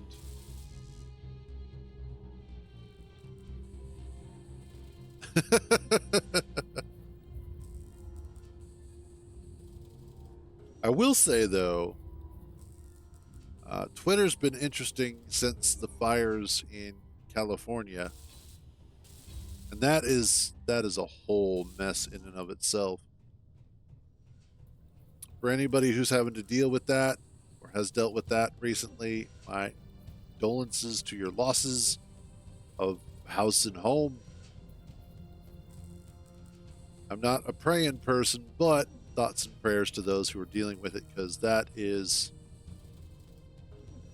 a level of shit that I would not want to deal with. And especially finding out that a lot of those people, a lot of the homeowners in Southern California where the fires are happening, were dropped by their insurance companies just prior to the fires breaking out. A lot of them lost their insurance. It almost seems, and this is the conspiracy theorist in me, it almost seems like it was an on purpose thing. Insurance company suddenly drops a whole bunch of people, and then miraculously there is a major major fire that goes running through the city. So, oh jeez, all those. But yeah, it is shitty. So I do feel sorry for the people in California having to deal with that. Let's drop.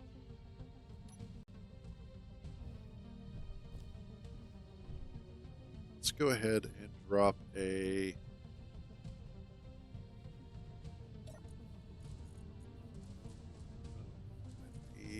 That in there. And let me get some. Do I not have any? I probably don't. Let's get some interior plate. Ooh.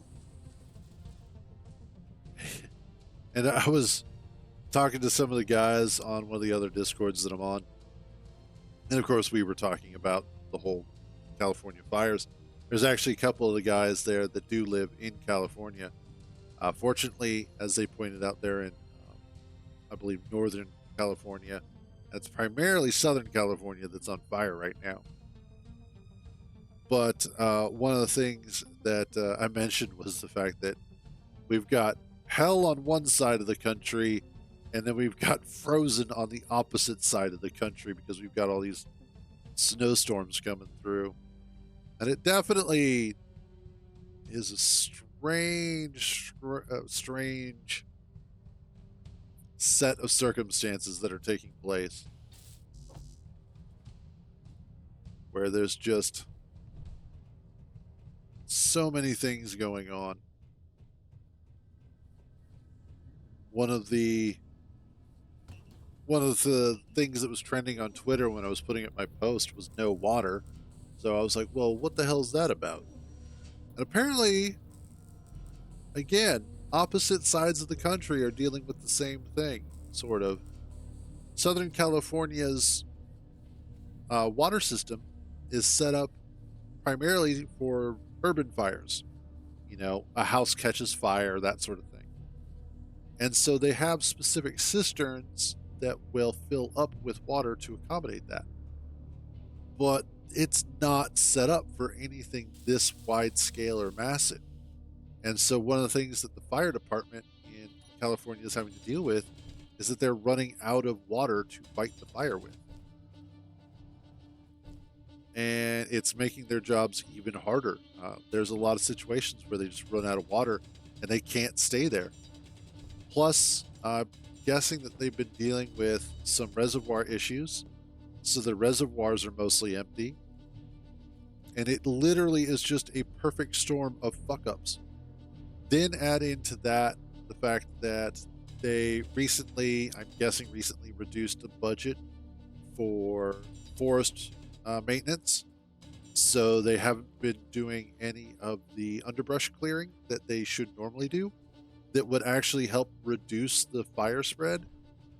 And it's just California's screwed right now. It's like everything that can go wrong is going wrong. So I do feel bad for them. And then Virginia is apparently out of water. I don't know too much about that one. I just saw that one pop up.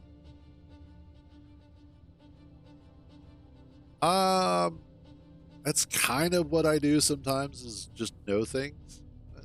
I don't know everything. I just know some things. All right, let's go. I don't know how close I want to get to that base, although we should be okay. Let's roll on up here. Hopefully, come on, you can do it.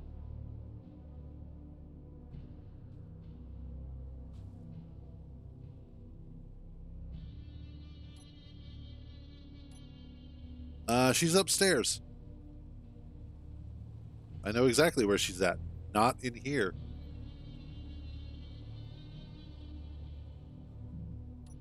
Just realized I've got none of those there. Okay, you are strength. Decrease. You are friction.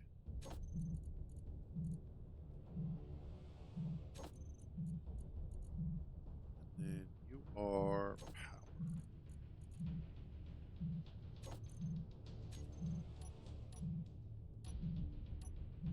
There we go.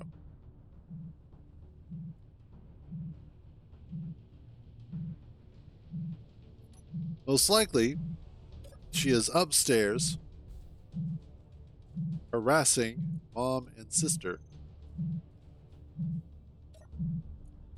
Or, cow welder. She is laying on the couch. Or on the little cat thing that we made, looking out the back window. If I had to guess.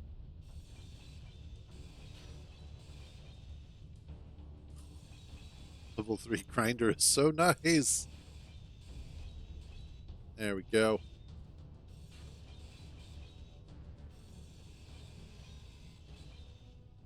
All right. That takes care of that. That's some extra spare parts. Let's try not to roll the rover this time. And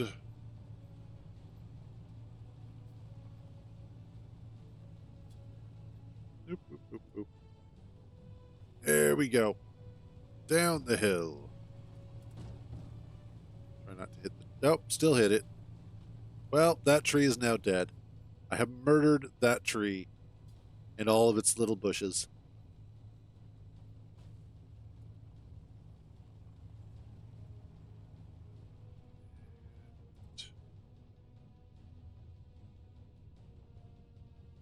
Up here we go. Awesome.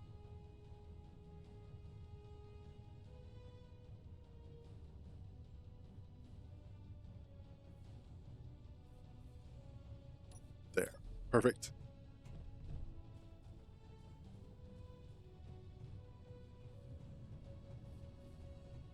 And we've got daylight about to show up. What are you even looking at? The sun is over there, idiot. Yeah, even these guys are like, yeah, we know where it's coming up at. But this one is just... What are you doing? It's moving. Eventually. This one's mostly getting full sunlight somehow.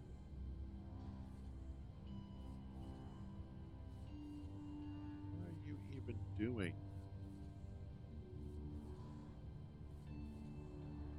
Okay, that could have been bad. That could have been real bad, actually. Let's actually lift your rotor displacement. That might be what's causing some issues.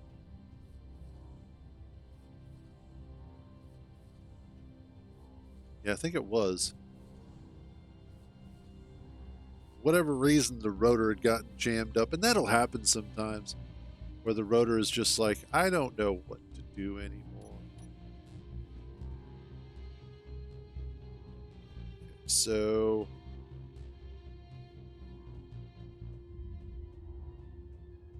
let's go ahead and get these guys done up.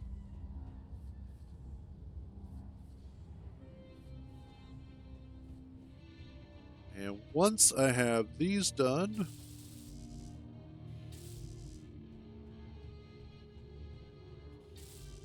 we can get them tubed up to the rest of the system.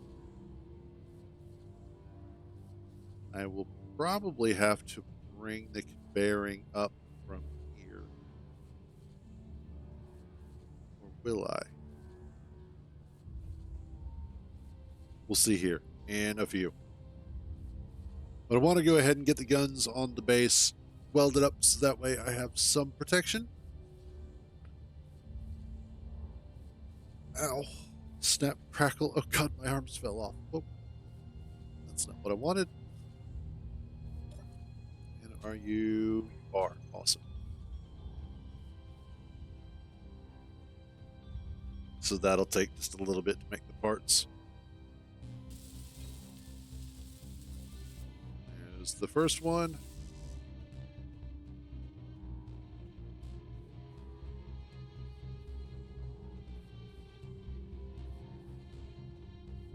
And then what I'm thinking I could potentially do is probably run the conveying underneath here with the armored conveyors and connect them that way.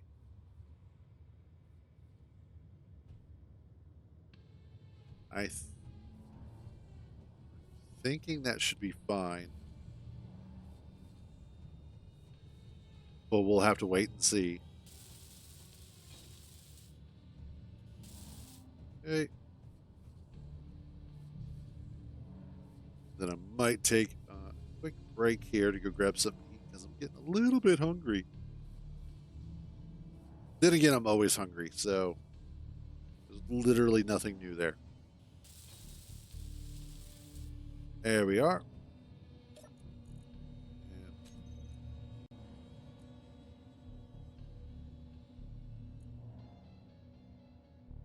set your radius to 800 meters. Perfect. Awesome.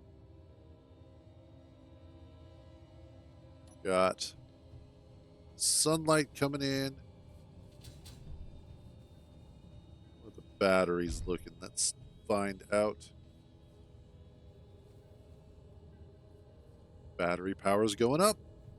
Awesome. I know, right? It's fake though, so it's okay.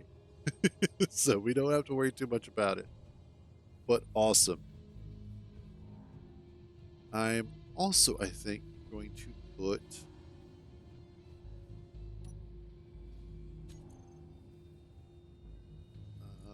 no. I want steel catwalk here. Unless it's a Capri Sun.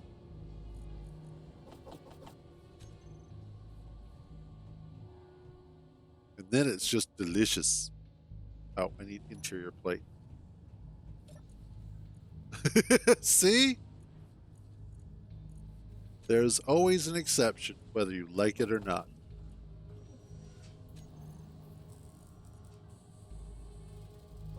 Okay, there we are.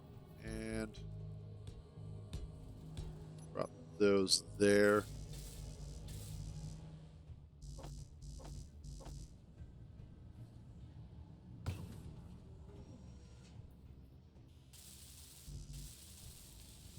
Excellent. And then I can do the same to the other side as well. Just make it look like it's covered up and not like you're going to fall through.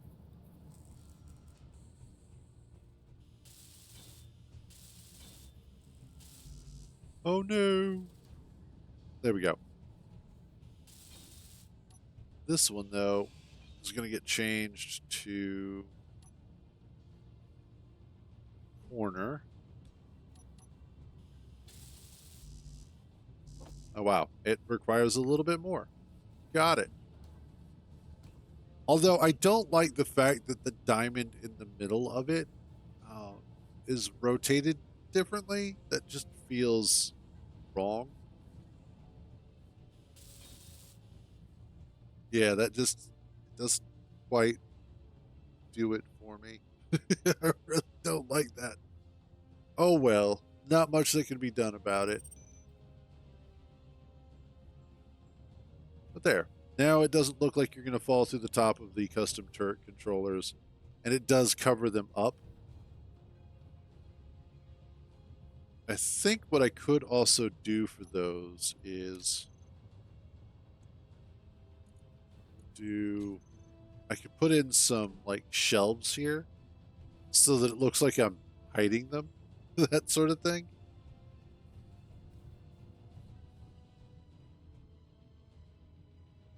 Where are you at? Oh, you are over there, over there. Okay. But yeah, so I'm going to go ahead. I'm going to take a short AFK here to grab myself something to eat because, as I mentioned, I'm getting a little bit hungry. And then when I get back, we will work some more on the workshop, I believe. There it is.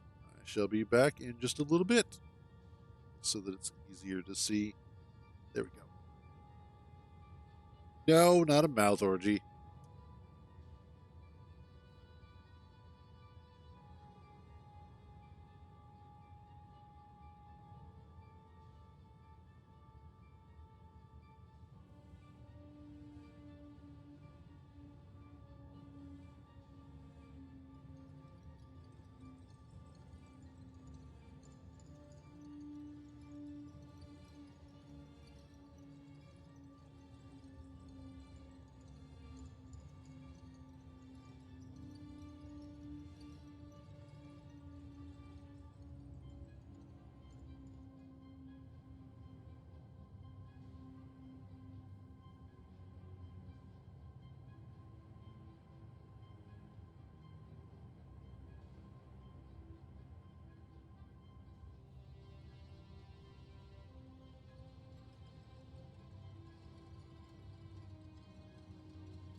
there we go. Nice, delicious sandwich for lunch. And now I have the fuel to continue on. So, let's see, I probably could use more iron. Wow. Thank you. Of course, as I sit down, then it's like, oh no, you still have to do something. And no, it's not open the door. I already know where your head's going. You are predictable. There we go. Uh-huh. Likely story. Likely I don't believe your story, but I'll be right back.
Alrighty. There we go. Now, how's our batteries doing? Thank you.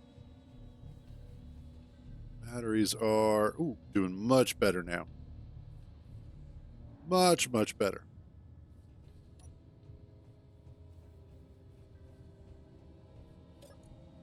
And awesome.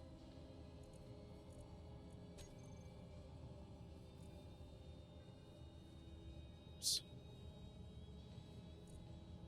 And I want you in there. Kind of clean this up a little bit.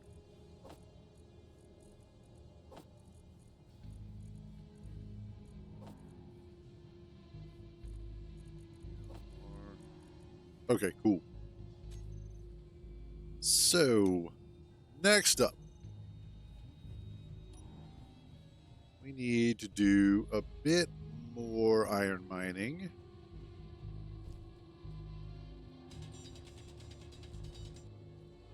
As I am absolutely low on it. And low is in low for what I need to build.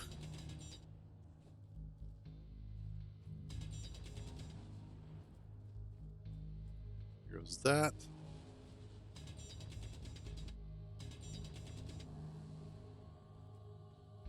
Most of this vein is under another direction.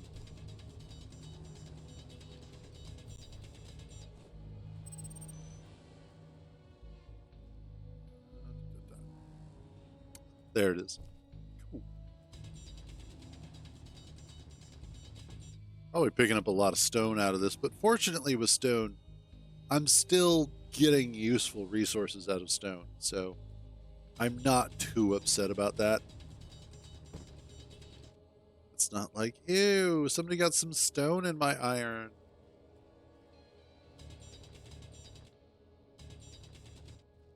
There we go.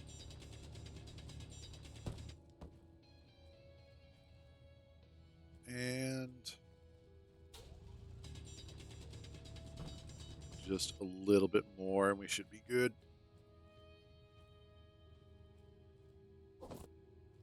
Excellent. Large chunk right there. Oh, yeah.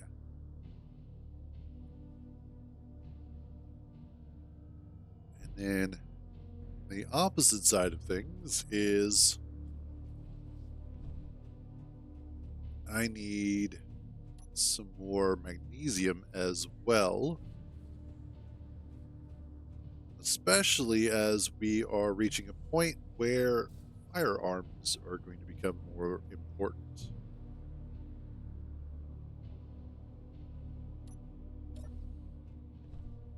So as we progress, more and more frequently, I am going to require actual weapons. One of the issues that I'm currently facing is that I don't have... I think I need platinum. I don't know. I know rockets and or missiles require some strange stuff. So I will probably need some of that.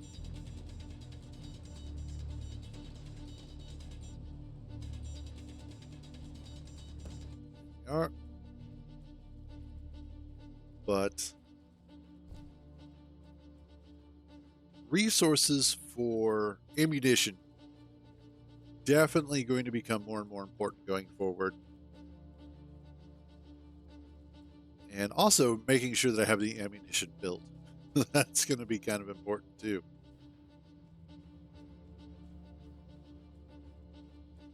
But we'll run back down here. We'll probably get a couple more loads and then head back to base.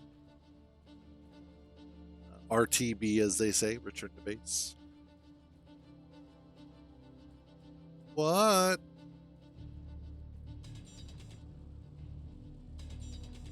No.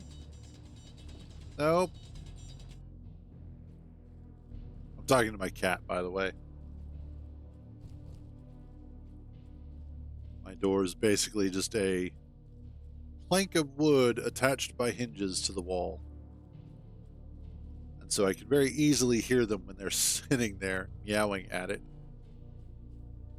And no, Hollows, I'm not letting her in. It's really creepy, though. Really, really creepy. When in the middle of the night, they're trying to get somebody's attention and they change from meowing like cats to actually saying hello. It's the strangest sound because it really does sound like somebody saying hello.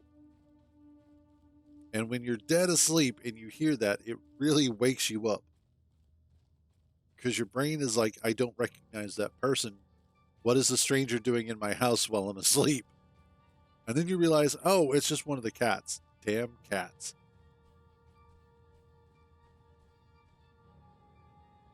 That should be good.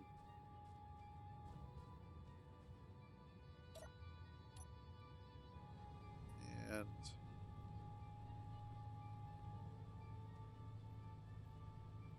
roll on back through.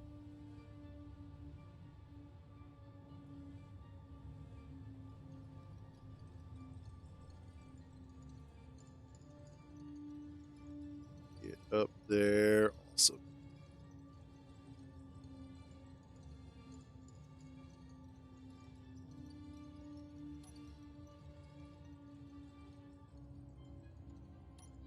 There we go. We'll just wait for this.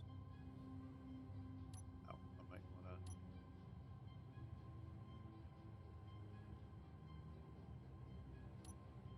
Nope, wrong one.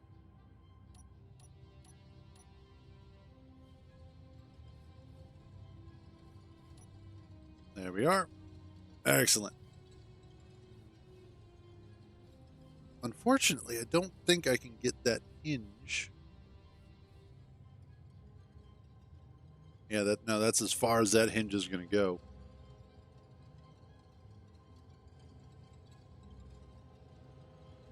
Now, I suppose technically I could replace that elbow, that seat conveyor, with another hinge, and that would allow me to then get the sort of bend that I'm looking for. But I think this is going to work. I mean, this, obviously it already is working, but I think it's just going to be the best decision overall without radically altering things. What's my battery at? I don't know. I changed the group. Recharge on off. Okay. Oh, 93%. We're good. How am I doing on... Okay, good. Wanted to make sure that I had ammunition here. So, let's see. Let's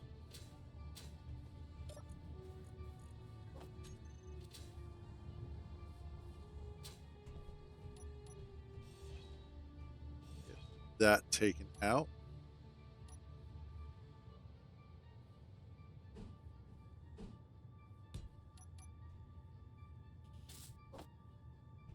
And start getting these all tubed up.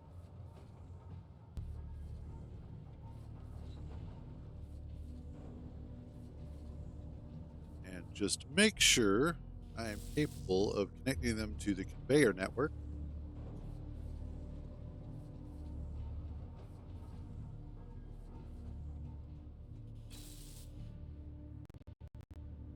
Oof.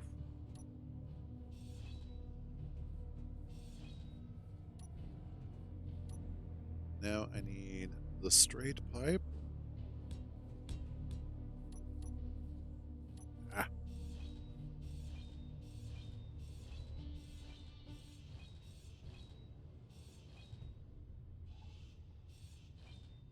And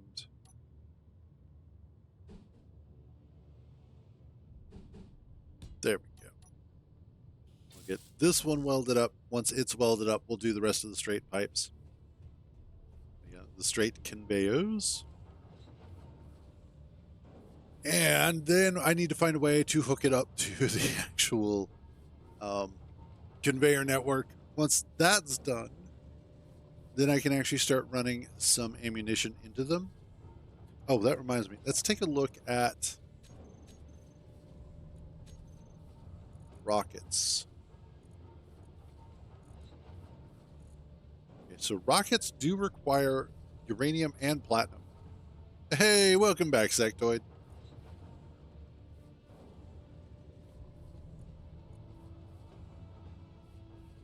And artillery shells require uranium.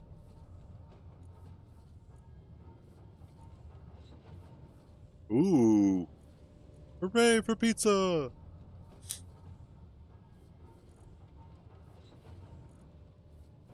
Autocannon and assault cannon are still doable.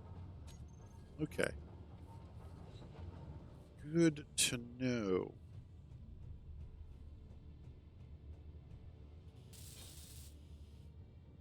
There we are. Now let's throw in Nope, not those.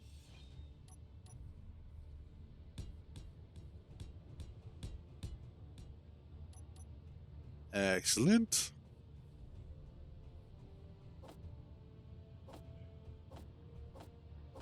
6, 7, 8.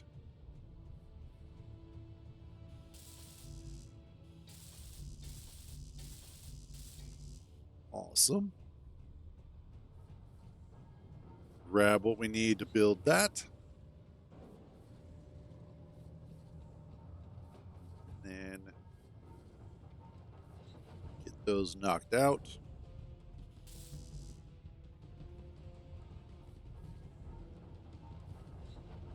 Yeah, I just a few minutes ago went for my quick lunch break. Had myself a nice sandwich.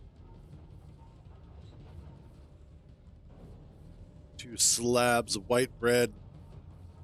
Some, what is it? I think it's oven roasted turkey. Some Black Forest ham with mayo on the bread, and then Kewpie mayo in the middle. Then a slice of Swiss cheese and a slice of tomato. Absolutely delicious. So, so good.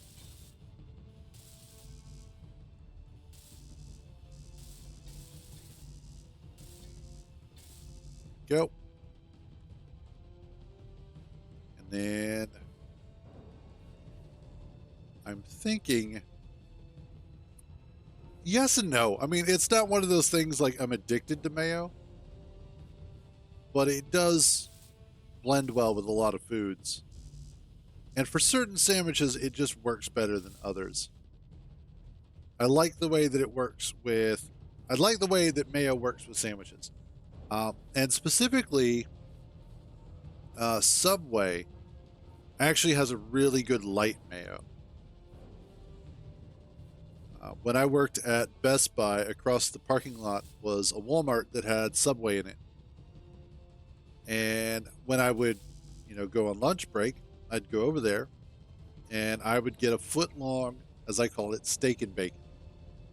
And basically, it's their foot long flatbread with the cheesesteak, then put in the shredded cheddar, which also I think had Colby Jack.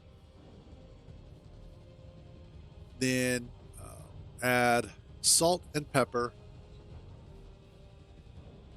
and top it off with light mayo and bacon. And it's so fucking good.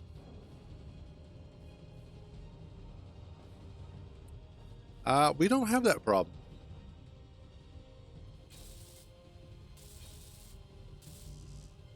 For us, our mayo is just mayonnaise. I mean, fairly plain.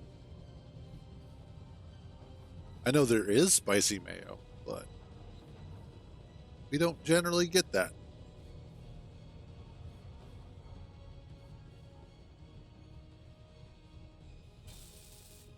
Dude.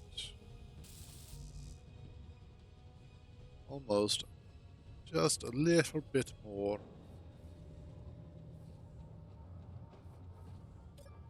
What are you waiting on? Oh, you're just slow right now is all. Got it.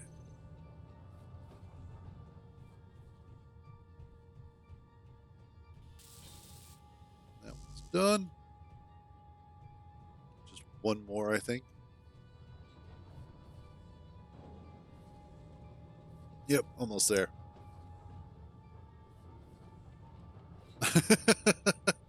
Well, and that's just it too, is that when you really look at it, part of the problem is that when people start adding spice to their foods, they're just looking for raw heat. I don't like raw heat because it diminishes the actual flavor. When I add spices to the food that I'm cooking, I want it to be a robustness of flavor. I want there to be more than just heat. If I wanted just heat, I would stick a fire in my own mouth. Is basically how that would work.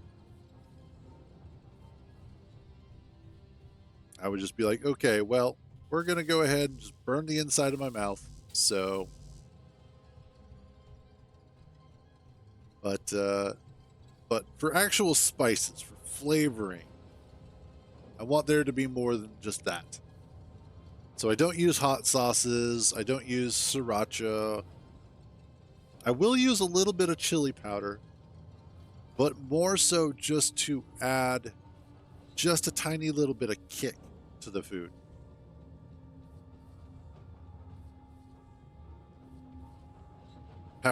Smoked paprika is amazing.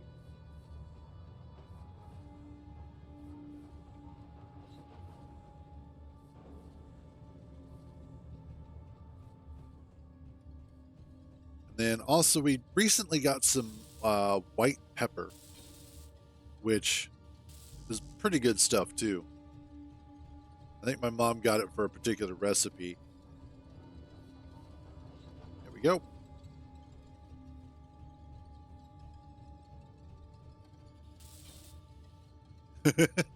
Well, you know, as they get older, they will develop it. I think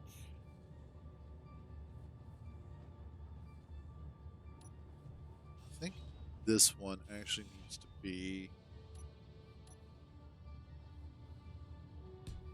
that.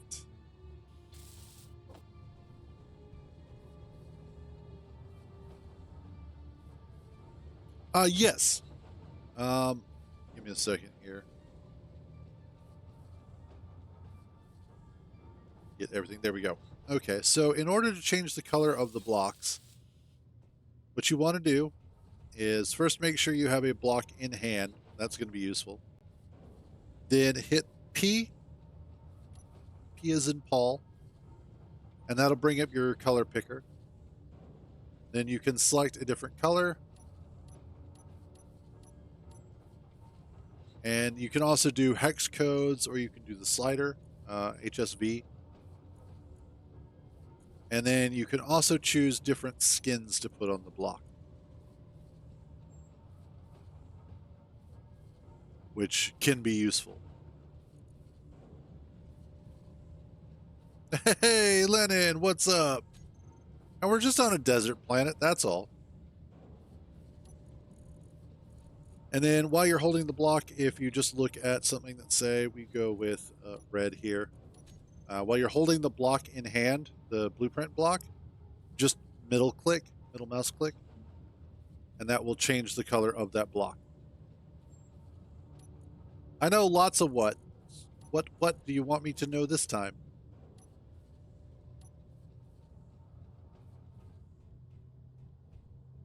You brought your own torch?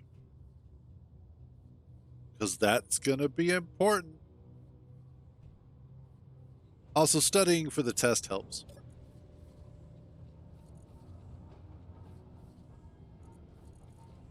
What are we at? 19K, nice. I mean, all right, fair enough. I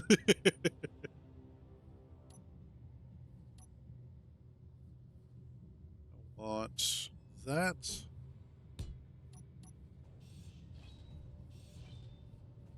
Oh, goody.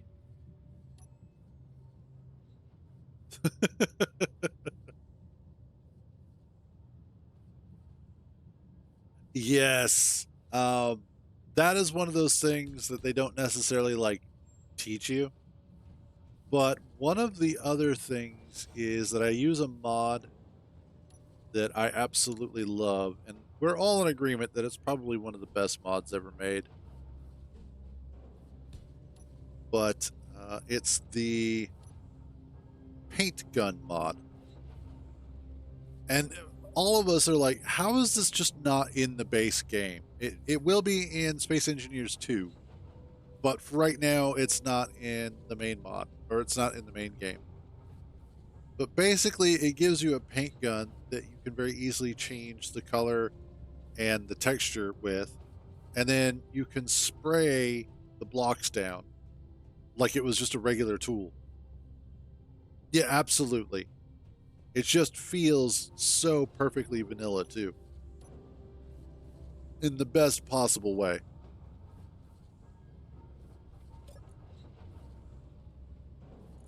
Not steel. I need interior plate.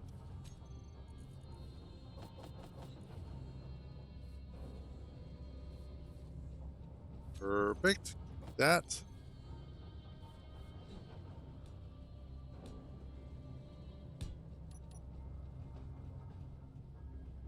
There we are.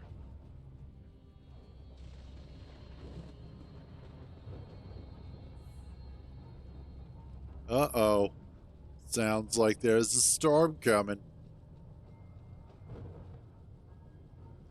And in all fairness, Lennon, your anus was led by a Vulcan, so I'm not sure how you should feel about that.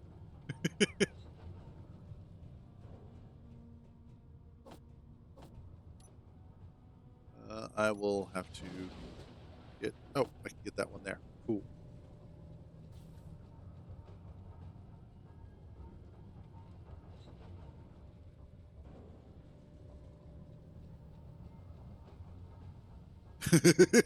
No, I totally get...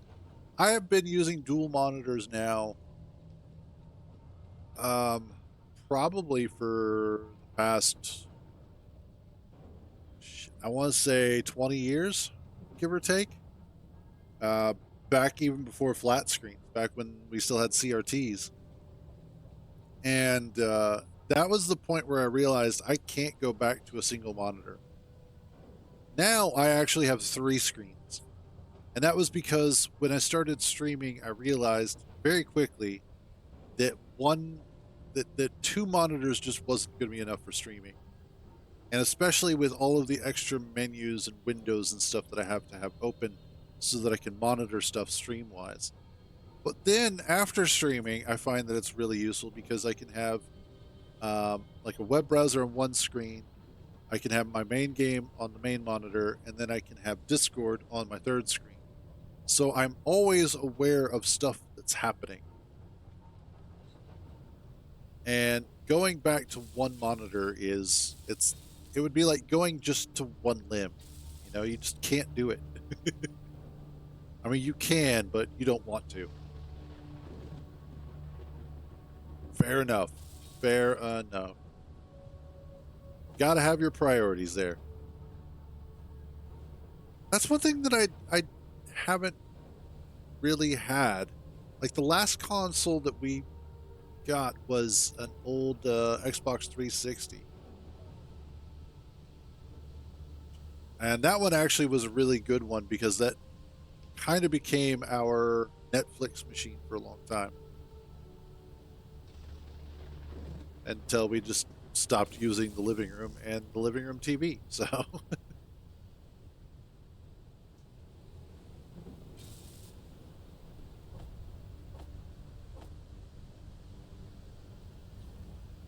and we'll finish this off.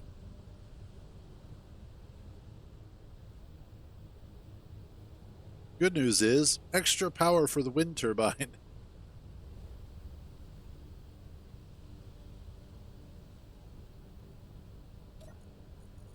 Out of... Nope. Again, just slow.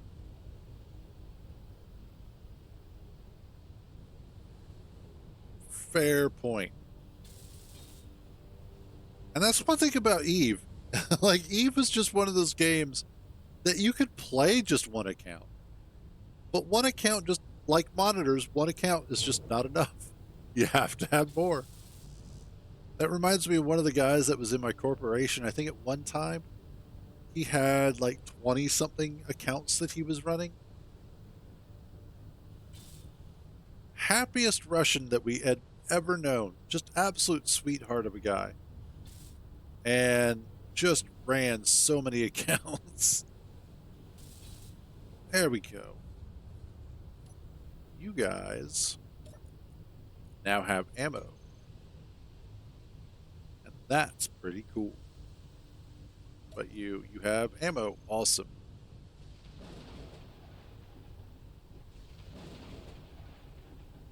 Now, the last time that I played Eve, which has been a few years ago, I did have only 2 monitors at the time. And I did really enjoy doing single screen across two monitors. Eve was just one of those games that it needed, if you were playing just one account at a time, it really did need a full widescreen experience. Jesus. I mean, that if they're not making you money, then they're just not worth it. So yeah, I totally get it.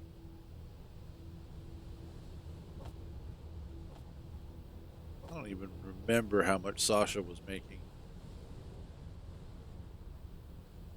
I think though personally, I only ever got up to,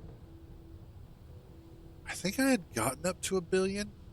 Yeah, I had to have, because at one point I had my own carrier, if I'm remembering right. Yeah, I had a carrier, but then I was like, I never use it. I'm not doing anything with it. I'm not really even engaging with, you know, any sort of war or anything like that. So there was no reason to keep the carrier. So I think I wound up selling it. But yeah, what I was doing, because at the time I had, lots of extra income on the side. So I was just buying the Eve time codes and selling those and making good money that way.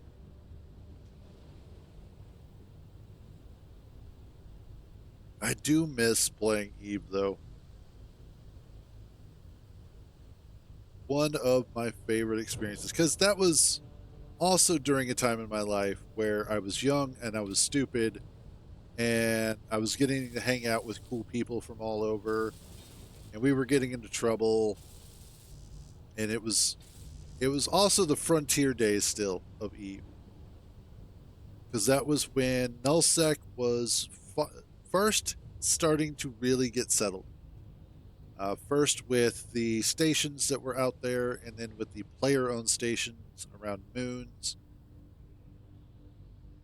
And then I took a short break, and I came back, and then players had, corporations and whatnot had actual stations. It was a good time.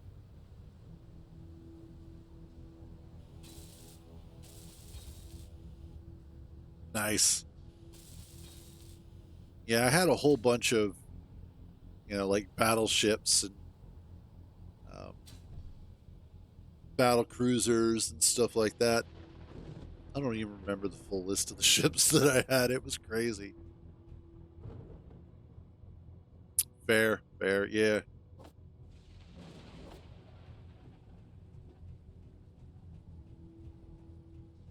Those were good times. And that's something that I think really is kind of missing from a lot of. Gotcha. Yeah. That's what's been missing from a lot of sci-fi games, is that,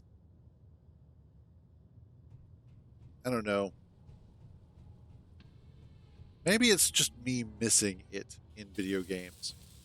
Not seeing the forest for the trees kind of scenario. But it always just feels like that sense of frontier exploration is missing. Yes, 100%.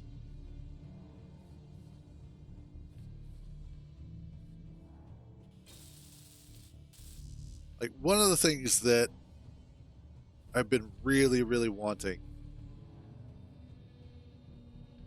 and honestly, I hope SE2 is able to elevate space engineers overall.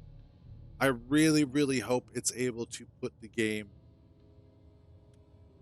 into the next sort of stratosphere of play style, because I would really love to see some people run servers that just absolutely knock it out of the ballpark with their interactivity, if you will. Yeah, exactly. I think that sort of gameplay could be a lot of fun. I need to make you that.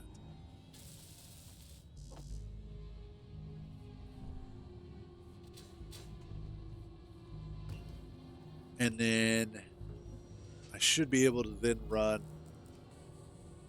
the armored conveyors all the way down.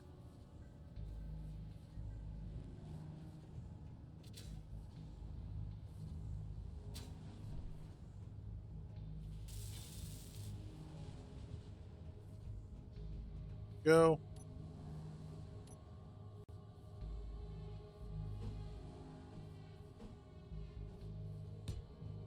There we are.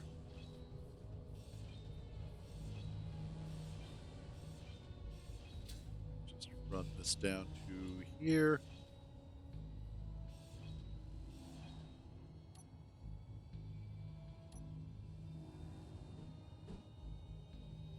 That goes there.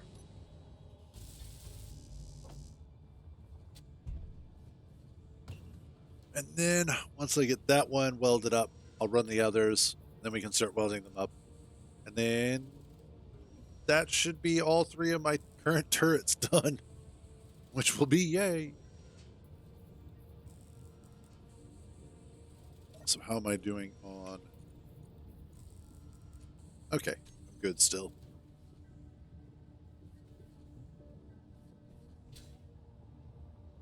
But I think that'll be one of our upcoming projects, is starting to work on...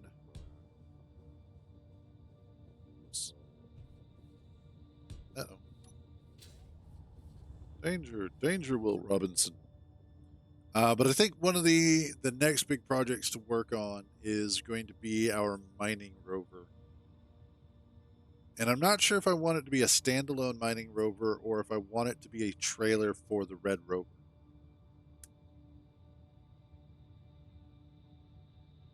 One of the Red Rover's failings right now is power. And especially with some of the hills that we have leading up to or around the base, I need to be able to bring stuff home.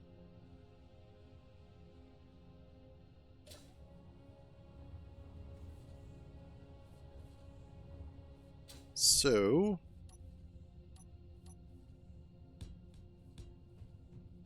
run that all the way down.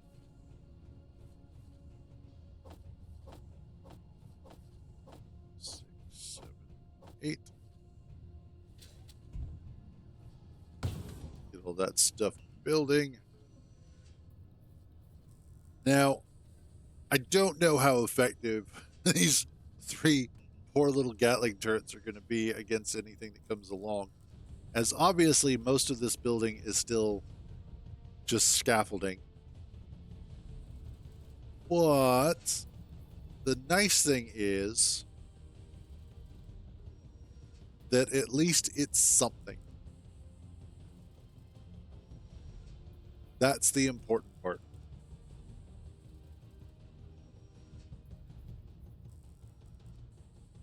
What also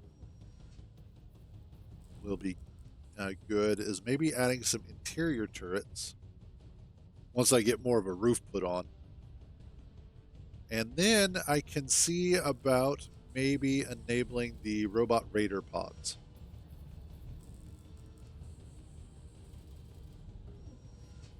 And so that way we have some actual excitement that can go on from time to time.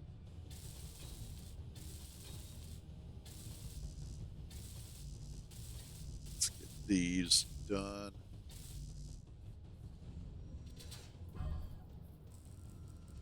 Awesome. So, yeah. Just trying to think of what the progression of things is going to be. And then tomorrow's going to be fun here because we're supposed to get wintry weather. because there's a name for the storm.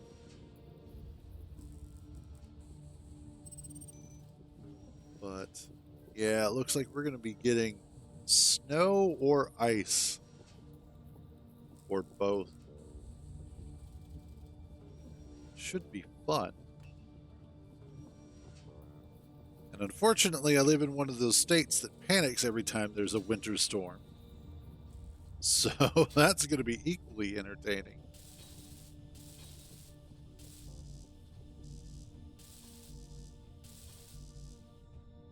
And 3 more? Awesome. But as far as future plans, I think, yeah, the next thing that we're going to work on is some sort of mining contraption or getting some of the other stuff and then loading it up into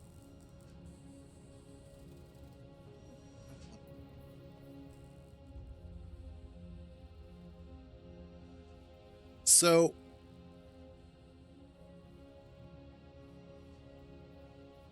Red Rover has its connector in the back. It wouldn't be too difficult to create a trailer that uses the connector to connect the trailer and the Red Rover. And then off of that trailer connection, I could do a trailer hitch that when it's turned on, it straightens everything out to where it needs to be. But when it's turned off, it becomes loose and floppy. Gotcha. They're not too difficult. The easiest one is just a set of pistons. And there are multiple ways to set it all up so that you can get multiple pistons in a single piston's worth of block space, height-wise. Collapsible. That's the word I was looking for. But then at the end of that, you put a rotor. And then at the end of that, you put a conveyor junction. And then you can run drills off of that in a straight line on either side. And just make sure that the 2 arms are equal so that you can keep it balanced. Then you just turn on all of the drills and you set the rotor speed to be fairly low. And it will just slowly spin as it's drilling, and it will drill a big ass hole. Then the pistons start slowly descending, and that will allow you to get your depth. And then the only thing that you need after that is a way to get rid of the stone or to refine it, whichever you wind up doing. But that's the sort of short and dirty version of it. Definitely look up a tutorial though. And that should help give you a better clue as to how it all fits together and what settings that you're going to want, because if you just use the default speed settings on pistons and on rotors, it might be a little bit too fast, and I think rotors don't have a speed setting at all.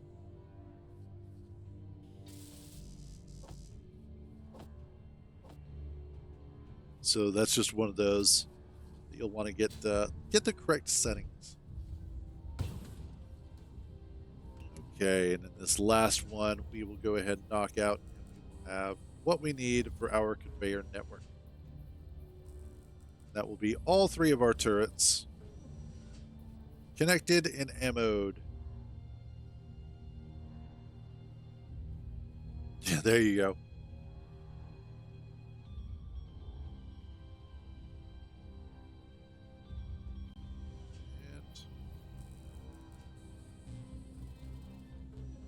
This one should go pretty quick because it's only 3 of them.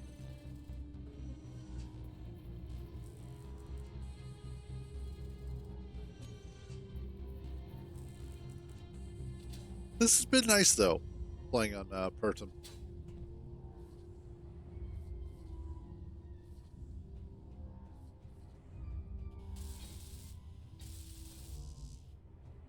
Well, okay, yeah. There's ooh, nice. You will wind up with a lot of those. But in all fairness, just having a basic idea of the what and the why. Like a rotor, actually, you'll need an advanced rotor. I should specify that. So there are two types of rotors. There's a regular rotor and there's an advanced rotor. A regular rotor will just spin an object that's on it. An advanced rotor will allow you to connect it to the conveyor network. It'll actually run items through it. So there is a difference, and you do want to make sure you're using the correct one, or else your entire system will not work. And you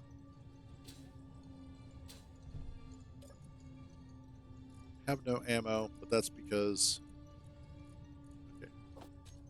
because there is no ammo to have.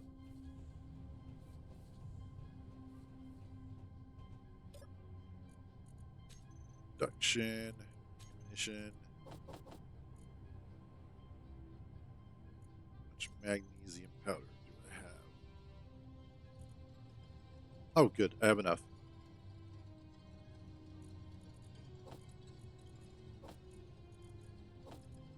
And gravel. Oh, because you're full.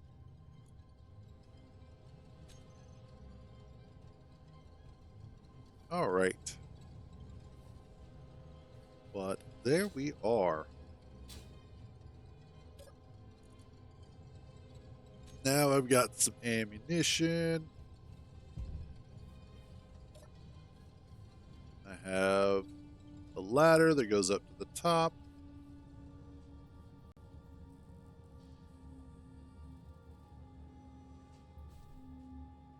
Excellent.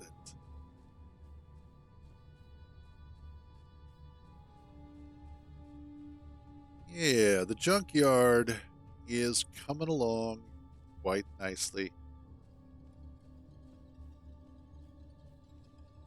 I really can't complain about it too much. I mean, I could, but I'm not going to. But yeah, there we go. I think, though, this is going to be a little bit shorter one than our usual. Well, the past few days, which have been like 4.5, 5 hours worth of play. But today, we're going to do a little bit of shorter one. I've gotten everything done that I really wanted to get done. So tomorrow is really going to be the day that we look at a bigger project again. So as far as today goes, we got our solar panels, additional solar panels put up. So now we have extra power there. And I really do like using the truss blocks as power lines. They work out really well for that. So good usage of them. And that just also kind of fills in the space a little bit, makes it look a little less barren. And then, of course, we got our turrets up. We did some more work on the base. We got to finish putting armor on Red Rover. That was one of the other key things that I wanted to do today. And it is looking mighty fine. I think the only thing that I would do is maybe add a couple extra lights to it. But other than that, it's looking fine. And it is hopefully going to be with us for quite a while longer, especially because with the armor that should help protect the cargo containers. Had that problem yesterday when we rolled it and then had to save scum. But yeah, so tomorrow I think what I would like to look at is working on the first trailer for the Red Rover that will hopefully allow me to utilize a connector to connect the trailer to the Red Rover. And for that, I could probably do a couple of trailers. But the biggest one is setting up a drill of some sort. Something that I can kind of manipulate from a seat on the rover or on the trailer. Probably need some sort of arms to lock it in place as well, like a set of pistons and mag plates so that I can lock it down. And then some sort of articulating arm with the drill on it. Yeah, we'll see. But anyway, that is going to be it for today. We're going to go ahead and wrap this up. I will be back tomorrow, bright and early, 9 a.m. Eastern, as always, and we will get to work on that trailer and then test it out and see how well it works. Other than that, though, that is it for today. As always, thank you all for joining me on these misadventures. So glad to have you guys along for the ride. You all have a wonderful day. Stay out of trouble, and remember, if you get caught, I don't know you. I will see you guys tomorrow.